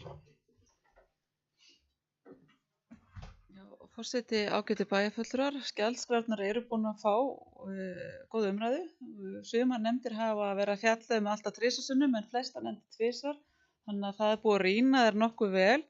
Við gáum ekki út eina línu til nefndarna gjaldskrárhækkanir en við bentum náttúrulega á að það væri 9,5% ársverðbólga á þessu ári sem við að taka til og það var náttúrulega mjög litlar hækkanir árið 2022, ekki nema 2,5% miðað við lífskjarasamningana. Þannig að við áttum þetta eitthvað aðeins inni, en svo settum við þetta bara í hendurnar á nefndunum og svona koma þær inn eftir 2-3 umræður. Og það er sérst alltaf inni nema verðið á leiguíbúðunum og svo sorpið, það er ekki komið inn. Og við náttúrulega að taka þátt í þessum hraðli borga þegar hendir, þannig við erum ekki komið með betri upplýsingar það. Takk Arna. Eru fleiri sem vilja taka til máls undir þessum lið? Elisabeth, gjörðu svo vel. Forseti, bæjarfulltrúar og aðrir tilheyrendur, mér langar aðeins að ræða gjaldskrána skíðasvæðisins. Ég sat í íþrótta- og tómstundanefnd á síðasta kjörtímabili og tók þátt í að gera síðustu gjaldskrá og við lögðum mikla vinnu í hana og ýmsar breytingar, þannig að þetta er svona eitthvað sem ég þekki vel eða þannig.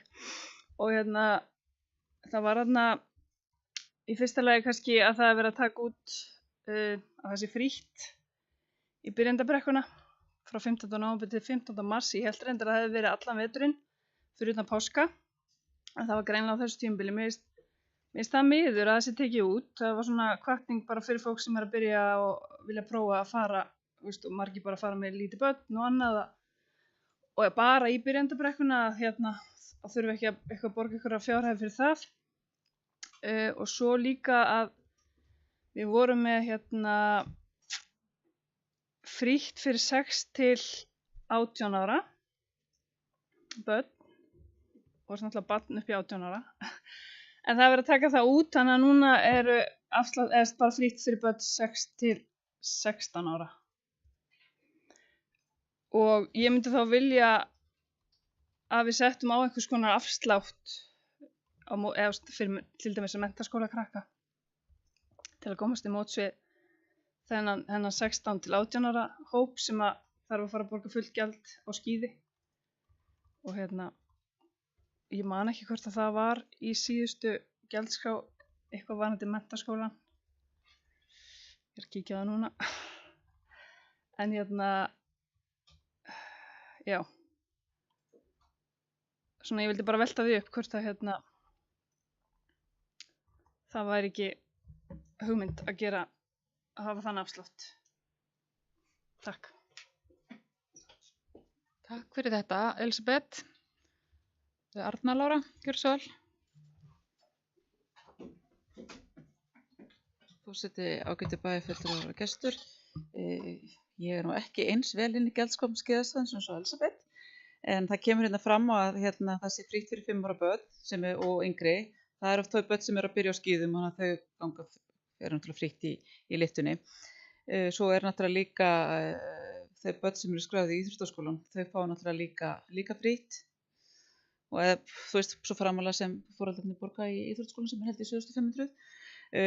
Varðandi með einhvern afslátt fyrir ungmenni 16 til 18 ára, þá er bara öll gjaldskrá í Ísafjarðarbæ hún miðað við 16 ára og það var bara samræmt alveg allt. Þannig að það er ekkert sem bannar það að leggja fram breytingartillögu að gerðu verið sérstakur afslátti fyrir ungmenni, og það er alveg hægt, en hugmyndin var svo að hafa samræmt yfir alla gjaldskrár bæjarins að það miðist börn 16 ára yngri. Takk Arna. Eru fleiri sem vilja? Já, Kristján, gjörðu svo vel.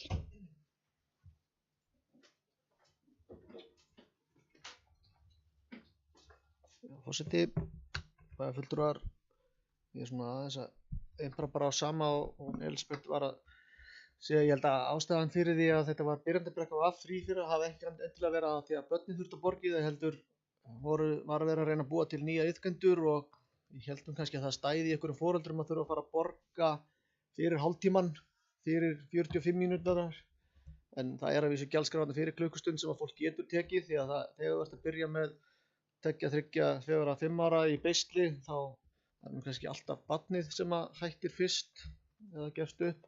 En þetta var svona hugmynd á sínum tíma að reyna að búa til nýja iðkendur og reyna að koma þeim snemma upp, og við vitum öll að það er erfitt að fara í Sandfellið, þannig að barnabrekkan er eiginlega svo eina sem er í boði á þessum tíma. Annað sem að ég held, og ég hef alveg fulla skilninga á að það sé þægilegt að hafa gjaldskrá alveg eins, en ég hef samt pínu áhyggjur að það, lýðheilsu okkar er nú ekkert að batna samkvæmt mörgum rannsóknum. Ég hef pínu áhyggjur að því að menntaskólakrakkar 16, 17, 18 ára eigi eftir að láta það hindra sig að þurfa að borga 28.000 krónur í skíðagjald og eitthvað svipað í sund eða kaupa sér heilsupassa fyrir bæði á 39.000. Það er mögulega vitleysa, ég er ekkert viss um að það sé til hvetjandi. Þannig að ég bara velti því hérna fyrir okkur hvaða fólki finnst um það, hvort að það ætti að vera einhvers konar menntaskóla afsláttur. Ég held svo sem að þó að hann sé ekki grafinn hérna í þessa gjaldskrá gætu forstöðumenn þessara mannvirkja sett svoleiðis á yfir veturinn og slíkt. Ég þekki það ekki hvort það megi, en við veltum þess allavega upp hvort að þetta gæti verið, hvort að fólk hafi jafn miklar áhyggjur við af þessu og þessum ungmennum, hvort að þau telji að þetta sé verði til þess að færri fari á skíði, gönguskíði, svigskíði eða í sund, að þurfa að leggja út þennan 40 skall fyrir veturinn, og veltum þessu hérna upp bara pínu áhyggjur sem menntaskólafræðum. Takk Kristján. Eru fleiri sem vilja taka til máls? Hættu við það? Já, þið réttu upp og settu svo niður, þannig að ég vissi ekki hvort þið hættu við eða hvað það er. Ég hef stjórnina, hafið hendurnar uppi ef að, já, Arna Lára. Já, forseti ágætu bæjarfulltrúar, á síðast gjaldskrá fyrir 2022 var að það var gjaldfrjálst fyrir börn 5 ára og yngri, álpa á göngusvæði og 50% afsláttið fyrir börn 6 til 18 og svona var þetta núna. Það er þetta bara hægt að gera tillögum að bara fela okkur og skoða þetta, því ég held að þetta sé bara gild sjónarmið. Það er ekkert okkar situr í íþrótta- og tómstundunefnd og þannig að við vitum ekki alveg hvað nefndin var að hugsa, en það er alveg sjálfsagt að skoða þetta og þetta er þetta hárrétt sem hér er nefnt að lýðheilsa, við erum ekki að skora hæst þar, þetta samfélag og þetta viljum við hvetja ungmennum okkar til hreyfingar, þannig að það er mér meinalaust að skoða þetta, svo þessi sagt. Og Jóhann Birkir hafði beðið orðið, gjörðu svo vel.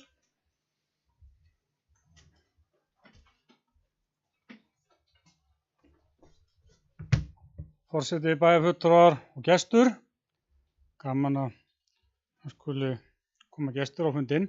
Ég ætla aðeins að tala gjaldskrá leikskóla.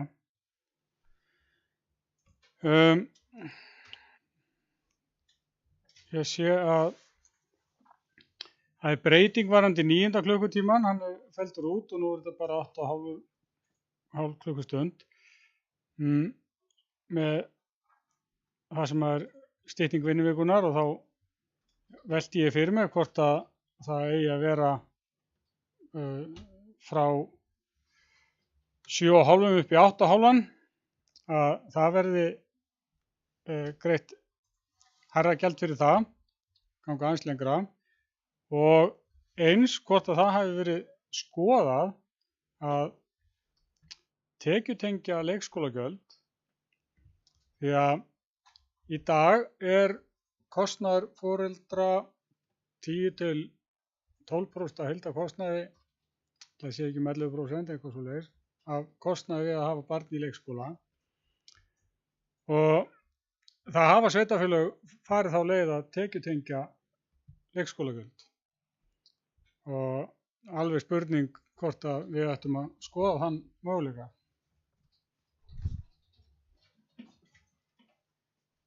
Takk fyrir. Eru fleiri sem vilja taka til máls? Arna Lára, gjörðu svo vel. Já, forseti, við ræddum þetta einmitt á þessu vinnufutum, hvort að við ættum að hafa síðasta klukkumann dýrari heldur en aðra, þess að hvetja til þess að börn yrði skemur á leikskólunum, og við höfum líka rætt á hugmyndi að yngstu börnin fái enn skemmri vistunatíma, Það er ekki bara gott fyrir foreldra og börn, en það er líka gott fyrir fjárhag Ísafjarðarbæjar því að þau börn eru dýrust og maður vil ekki tala um börn sem í þessum samhengi, en það er auðvitað hvers fleiri starfsmanna eftir þessi börnin eru yngri, en það er náttúrulega mjög vont fyrir atvinnulífið, svo það sé sagt, þannig að það var ekki gert, en það er gert ráð fyrir tekjutengingu í gjöldunum, þannig að tekjulágur fá afslátt. Þannig að það er breyting frá því sem áður var. Áður fyrir var þetta bara sjálfgefið, einstæðir foreldrar og eitthvað svona fengu afslátt og það var systkinaafsláttur, en núna þarftu bara að nú geta sambúðarfólk og hjón, þau geta fengið afslátt ef þau eru mjög tekjulág. Og það er líka þannig að þú ert með einstætt foreldri, það þýðir ekki að það sé tekjulágt, að einstæðir foreldrar geta líka verið tekjuháir, þannig að nú er bara tekið það með af tekjum við veitingu afslátta, og það er breyting og það er gert víðsvegar í sveitarfélögum.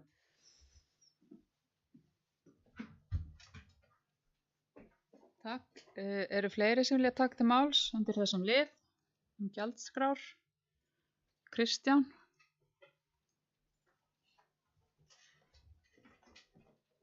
Forseti, bæjarfulltrúar, ég geri þá ráð fyrir svörum bæjarstjóra að þetta sé ekkert meitlað í stein út allt árið. Við hljótum að mega breyta gjaldskrám hvenær sem er á árinu, sko.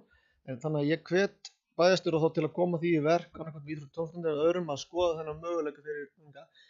Ég held að skíðasvæði ætti allavega að sjá það mjög auðveldlega út í sínu kerfi hversu margir á þessum aldri keyptu sér árskort í fyrra og hvort þetta sé virkilega eitthvað tekjutap í alvörunni eða hvort þetta sé hamlandi að þeir mæti þó allavega þeir sem keyptu sér í fyrra. Takk. Eru fleiri sem vilja taka til máls?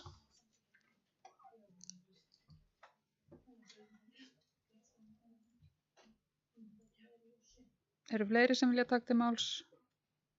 Svo er ekki. Þá ber ég þessa tillögu að gjaldskrám upp til samþykkis og bið ykkur að gefa mér merki ef þið samþykkið frá komandi tillögur. Þetta er samþykkt samhljóða. 7. liður á dagskrá þessa bæjarstjórnarfundar, það er aðgerðaráætlun menningarstefnu Ísafjarðarbæjar.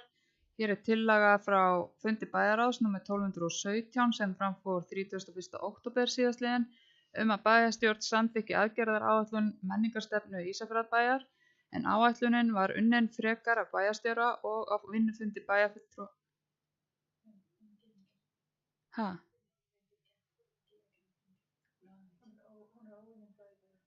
Ok, þá ætlum ég að byrja upp á nýtt. Þetta er tillaga frá fundi bæjarráðs nr. 1217 sem fram fór 31. október síðastliðinn að bæjarstjórn samþykki aðgerðaráætlun menningarstefnu Ísafjarðarbæjar. Orðið er laust. Arna Lára, gjörðu svo vel. Forseti, ágætu bæjarfulltrúar. Þannig leitt að hvernig menningarmálin er alltaf út undan á öllum fundum, en við náðum semst ekki að fara yfir hana á vinnufundinu sem við vorum með á þriðjudaginn. Þannig að ég legg til að við vísum þessu bara til vinnufundar. Það eru 2 verkefni þarna inni og svo það spurning hvort við viljum taka eitthvað út eða bæta ykkur öðru inn, en ég legg til að við gerum það á vinnufundinu sem við eigum með mánina því hún er alveg órædd og mér finnst að menningarmeðlun eigi það skilið að við ræðum þau áður en við höfnum þeim alveg eða samþykjum. En þetta er auðvitað þannig að þessi stefna, hún mun alltaf taka mið af fjárhagsáætlun hvers árs. Það er alltaf þannig. Við tökum hann ekki bara hráu eins og hann er. Við þurfum alltaf að hafa hann við hönd, þannig að þegar við erum að samþykja fjárhagsáætlun hvers árs hvað við ætlum að taka inn að hverju sinni. Þannig að við myndum ekki, svo það sé sagt, en ég legg til að henni verið bara vísað til vinnufundar bæjarstjórnar 16. nóvember. Eru fleiri sem vilja taka til máls? Svo er ekki. Þá legg ég til að þetta mál verið frestað og biðum merki frá ykkur hvort þið samþykkið það. Og það er samþykkt. 7. liður, það er fræðslusafn Akademías, þjónustusamningur. Þetta er tillaga frá fundi bæjarráðs nr. 1217 sem framfór 31. október síðastliðinn að bæjarstjórn samþykki samning Akademías EHF og Ísafjarðarbæjar. Orðið er laust. Jóhann Birgir.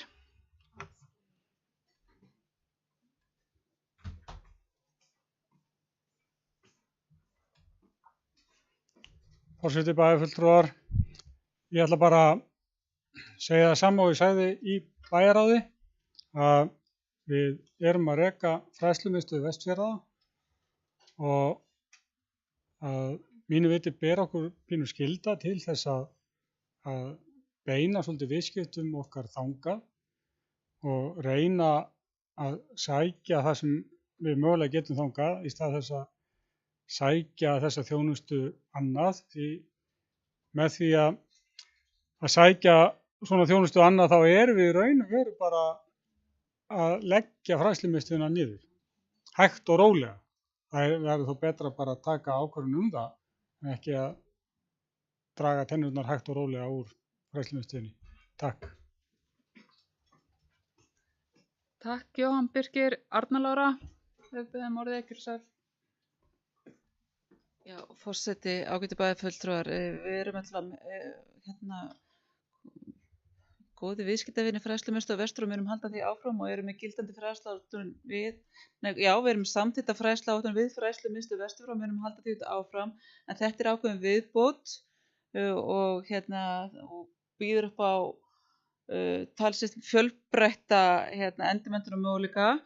Þetta er það bara viðbót við fræðslumiðstöðina. Við vorum líka með samningu við fyrirtæki sem heitir Stjórnvísi og það er búið að segja því upp að því að Akademías er með fleiri úrræði til endurmenntunar fyrir starfsmenn.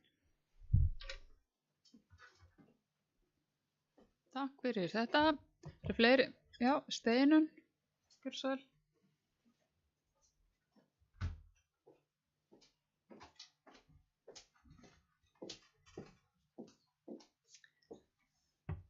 Frú forseti, bæjarfulltrúar og aðrir tilnefnendur. Ég hafði nú svona suma áhyggjur á Jóhann Birgir varðandi með fræðslumiðstöðina, velti því svona aðeins fyrir mér. En sjálf hef ég verið notað í svona, hvað kallum við þetta á íslensku? E-learning, svona netkennslu og hefur nýst, fjarkennsla, já, akkurat. En ég vildi bara að hvetja að nýta þetta vel. Ég held að það er margt þarna inni sem er í boði, sem er skemmtilegt og getur öðlast hæfara starfsfólk. Þannig að ég held að þessi nú kannski aðal, en einmitt, ég var með þessum áhyggjur og byggjum, en það er alveg alls konar þarna sem eins og sem veit ekki hvort það hafa verið í boði hér, en gott að heyra að það sé líka verið að nýta fræðslumiðstöðina. Það er alveg sem bara fyllt eftir þetta verði ekki eitthvað svona tómarum og verði bara þarna, því að líka brent okkur á því. Takk. Það eru fleiri sem vilja taka til máls undir þessum lið. Svo er ekki. Þá ætla ég að bera þessa tillögu upp, samning Akademías og Ísafjarðarbæjar, vinsamlegast gefið með merki og þetta er samþykkt samhljóða. 8. mál á dagskrá, það er Dagverðardalur 2, óskum stækkun lóðar. Þetta er tillaga frá fundi skipulags- og mannvirkjanefndar sem var númer 595 en fundurinn fór fram 27. október síðastliðinn og að bæjarstjórn heimili stækkun lóðarinn á Dagverðardalur 2 í samræmi við framlagt mæliblað umhverfis- og eignasviðs. Orðið er laust. Það er enginn sem að kveður sér hljóðs, þannig að ég ber þetta upp til atkvæða, vinsamlegast gefið með merki og þetta er samþykkt samhljóða. 9. mál, það er Fjarðarstræti 15 á Ísafirði, umsókn lóðarleigu samningsgerð. Þetta er tillaga frá sama fundi skipulags- og mannvirkjanefndar númer 595 frá 27. október að bæjarstjórn heimili útgáfu lóðarleigusamnings undir Fjarðarstræti 15 á Ísafirði. Orðið er laust. Þá ber ég þetta upp til atkvæðis og vinsamlegast gefið mér merki. Já, þetta er samþykkt samhljóða. Þá er það lóðarlegur samningur á Þingeyri, Aðalstræti 46, Þetta er tillaga frá fundi skipulags- og mannvirkjanefndar númer 595 að bæjarstjórn heimili útgáfu lögaleigusamnings undir aðalstræti 46 á Þingeyri í samræmi við deiliskipulag Þingeyrar. Orðið er laust. Það er enginn sem kveður sér hljóðs, þannig að ég ber þetta upp til atkvæða. Vinsamlegast gefið mér merki. Samþykkt samhljóða. 11. mál, það er lóðaleigusamningur líka. Þetta er tillaga frá fundi skipulags- og mannvirkjanefndar númer 595 að bæjarstjórn heimili útgáfu lóðaleigusamnings í samræmi við mæliblað tæknideildar fyrir Fjarðarstræti 20 á Ísafirði. Orðið er laust. Vinsamlega skemmi merki, ég ætla að bera þetta upp. Vinsamlega skemmi merki. 11. Já, þetta er samþykkt samhljóða. Þá er það 12. liður. Deiliskipulag við Hlíðargötu á Þingeyri. Þetta er tillaga frá fundi skipulags- og mannvirkjanefndar númer 595 sem fram fór 27. október. Síðastliðin að bæjarstjórn heimili að tillaga að deiliskipulagi við Hlíðargötu á Þingeyri verði auglýst í samræmi við 41. grein skipulagslaga númer 123 frá 2010. Orðið er laust. Arna Lára, gjörðu svo vel. Forseti, ágætu bæjarfulltrúi, ég ætlaði bara að fagna þessu deiliskipulagi og hérna erum við komið fullt af lóðum á Þingeyri og nú bara ég vona að fólk bara sjái sig færi því að fara að byggja nú þegar skipulagið er klárt. Þar segja við fáum ekki athugasemdir við það en þetta er sérst bara heimilt þess að auglýsa það og mér líst bara vel á þetta og ég ætla bara að vona það að þetta sé nú kannski bara fyrst að skrifa því að það verði farið að byggja að einhverju verulegu viti á Þingeyri. Eru fleiri sem vilja taka til máls undir þessum lið? Svo er ekki, þá ber ég þetta upp til atkvæðis. Vinsamlega skefið mér merki ef þið eru samþykkt þessu. Já, þetta er samþykkt samhljóða. Þá ætla ég sem forseti að á ég ekki bara að gera þetta núna? Já, ég var að hugsa að taka hlé á fundi í 10 mínútur eða svo. Og er það samþykkt? Já, það er allir samþykkið því. Þá tökum 10 mínútna hlé.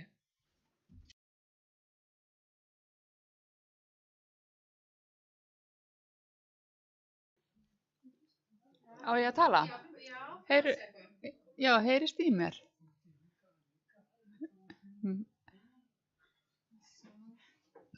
Er allt frosið?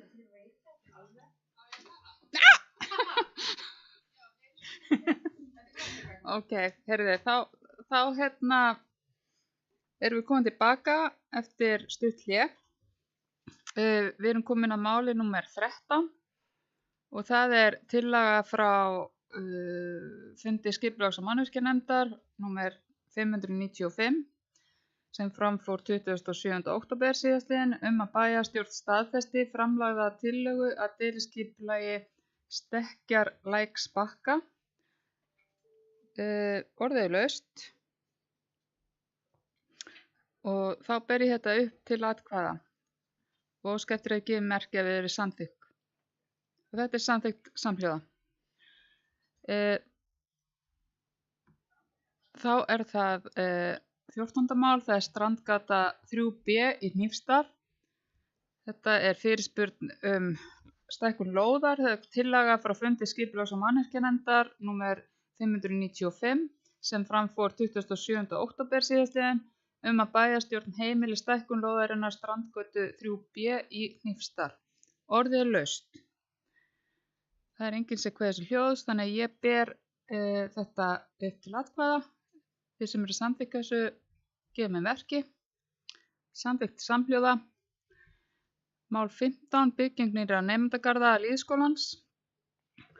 Tillaga bæjarstjóra að bæjarstjórn samþykki að veita nemendagörðum Lýðskólans leyfi til að veðsetja lóðina að Hafnarstræti 29 á Flateyri ásamt þeim 14 almennu íbúðum sem þar munu koma til með að standa með fyrsta veðrétti fyrir tryggingabréfið dagsett 28. október 2022 að fjárhæð 220 milljónir.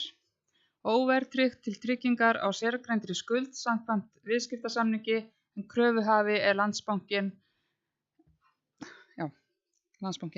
Orðið er laust.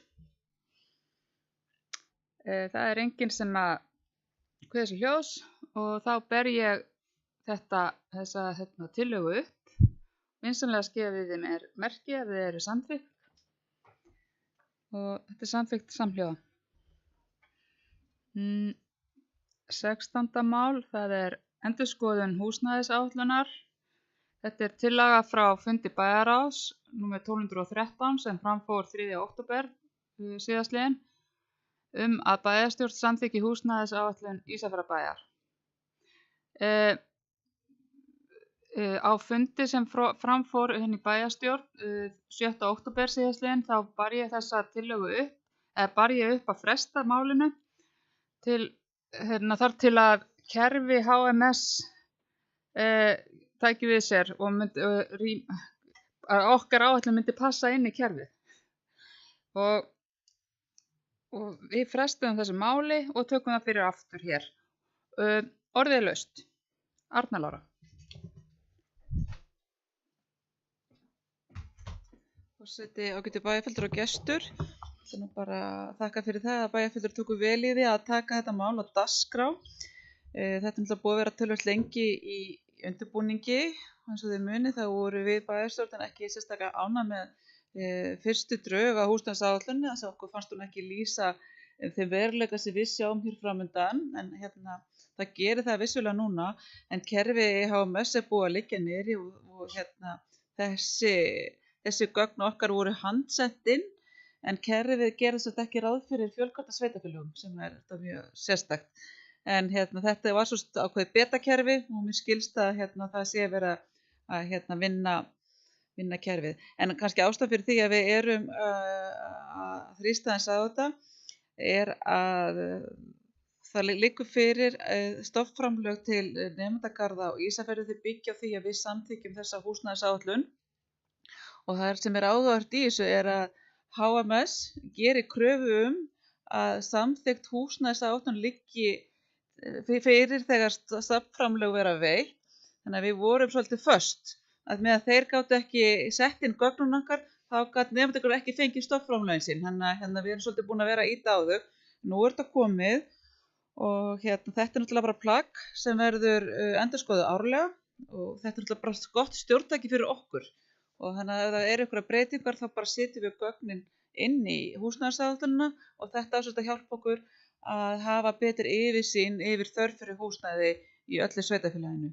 En ég segi þetta skiptir máli fyrir nemendagarðana á Ísafirði að þetta verði samþykkt. Nemendagarðana Flateyri, þeir fengu undanþágu sem er ekki til fyrirmyndar en þeir fengu samþykkt með því fororði að við myndum vinna þess að húsnæðisáætlun hratt og örugglega sem þá loksins er komin fram. Eru fleiri sem vilja taka til máls? Kristján, gjörðu svo vel.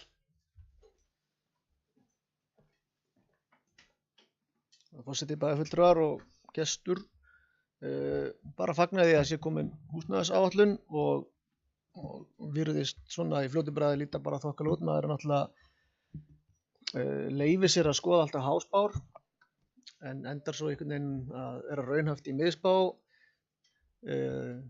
Hásbá gerir nú ráð fyrir að til 2026 verðum við 110 nýju íbúðir hérna. Þannig að þá brýni ég enn og aftur deiliskipulagsgerð og skipulagsmannvirkjanefnd og fjórðu það að það er greinilega verður mikið að vera hjá okkur ef að þetta á að fara fram sem við vonumst til.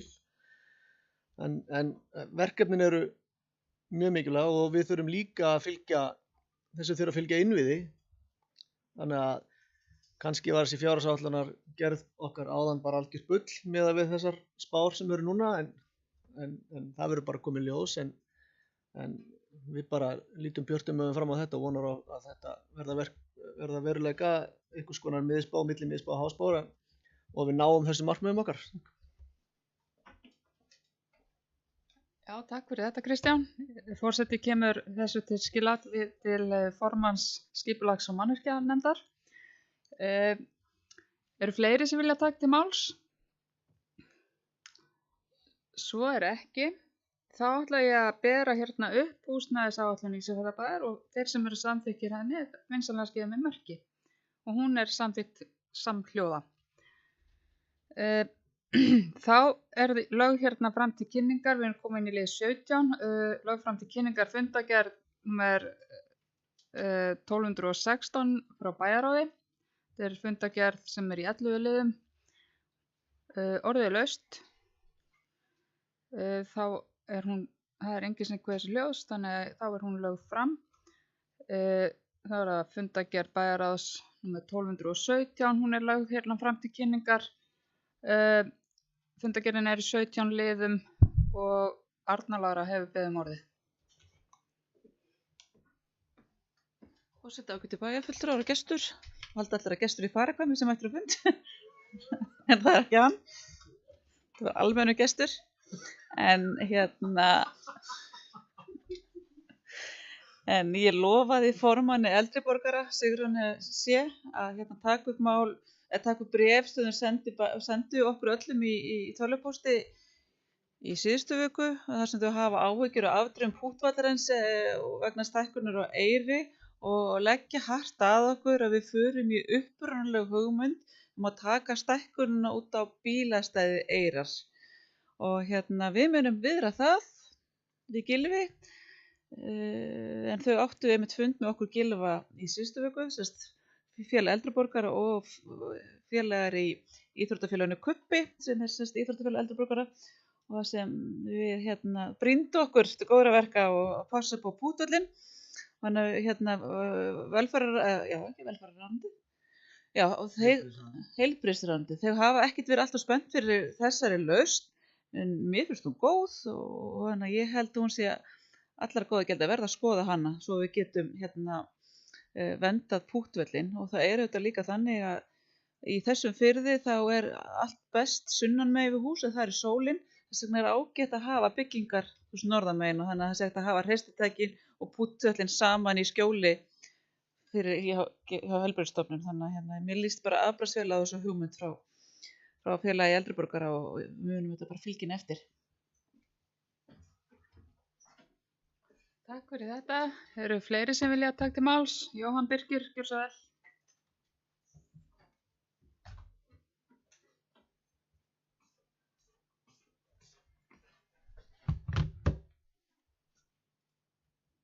Forseti, bæjarfulltrúar, ég bara tek undir með Örnu Láru. Það er ágætt að benda þá ráðuneytinu á það að það er sveitarfélagið sem fer með skipulagsvaldið og þetta var hugsað þarna í upphafi og skipulagið gerir ráð fyrir þetta verið þarna og þeir verða þá vera með mjög góð rök fyrir því að þetta henti ekki og við höfum ekki að bara blása bara alveg eftir því sem þeir vilja sko. Við höfum að standa svolítið föst á þessu.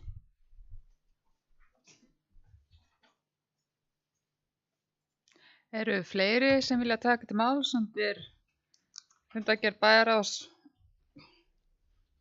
nr. 1217? Svo er ekki, þá er hún lögð fram.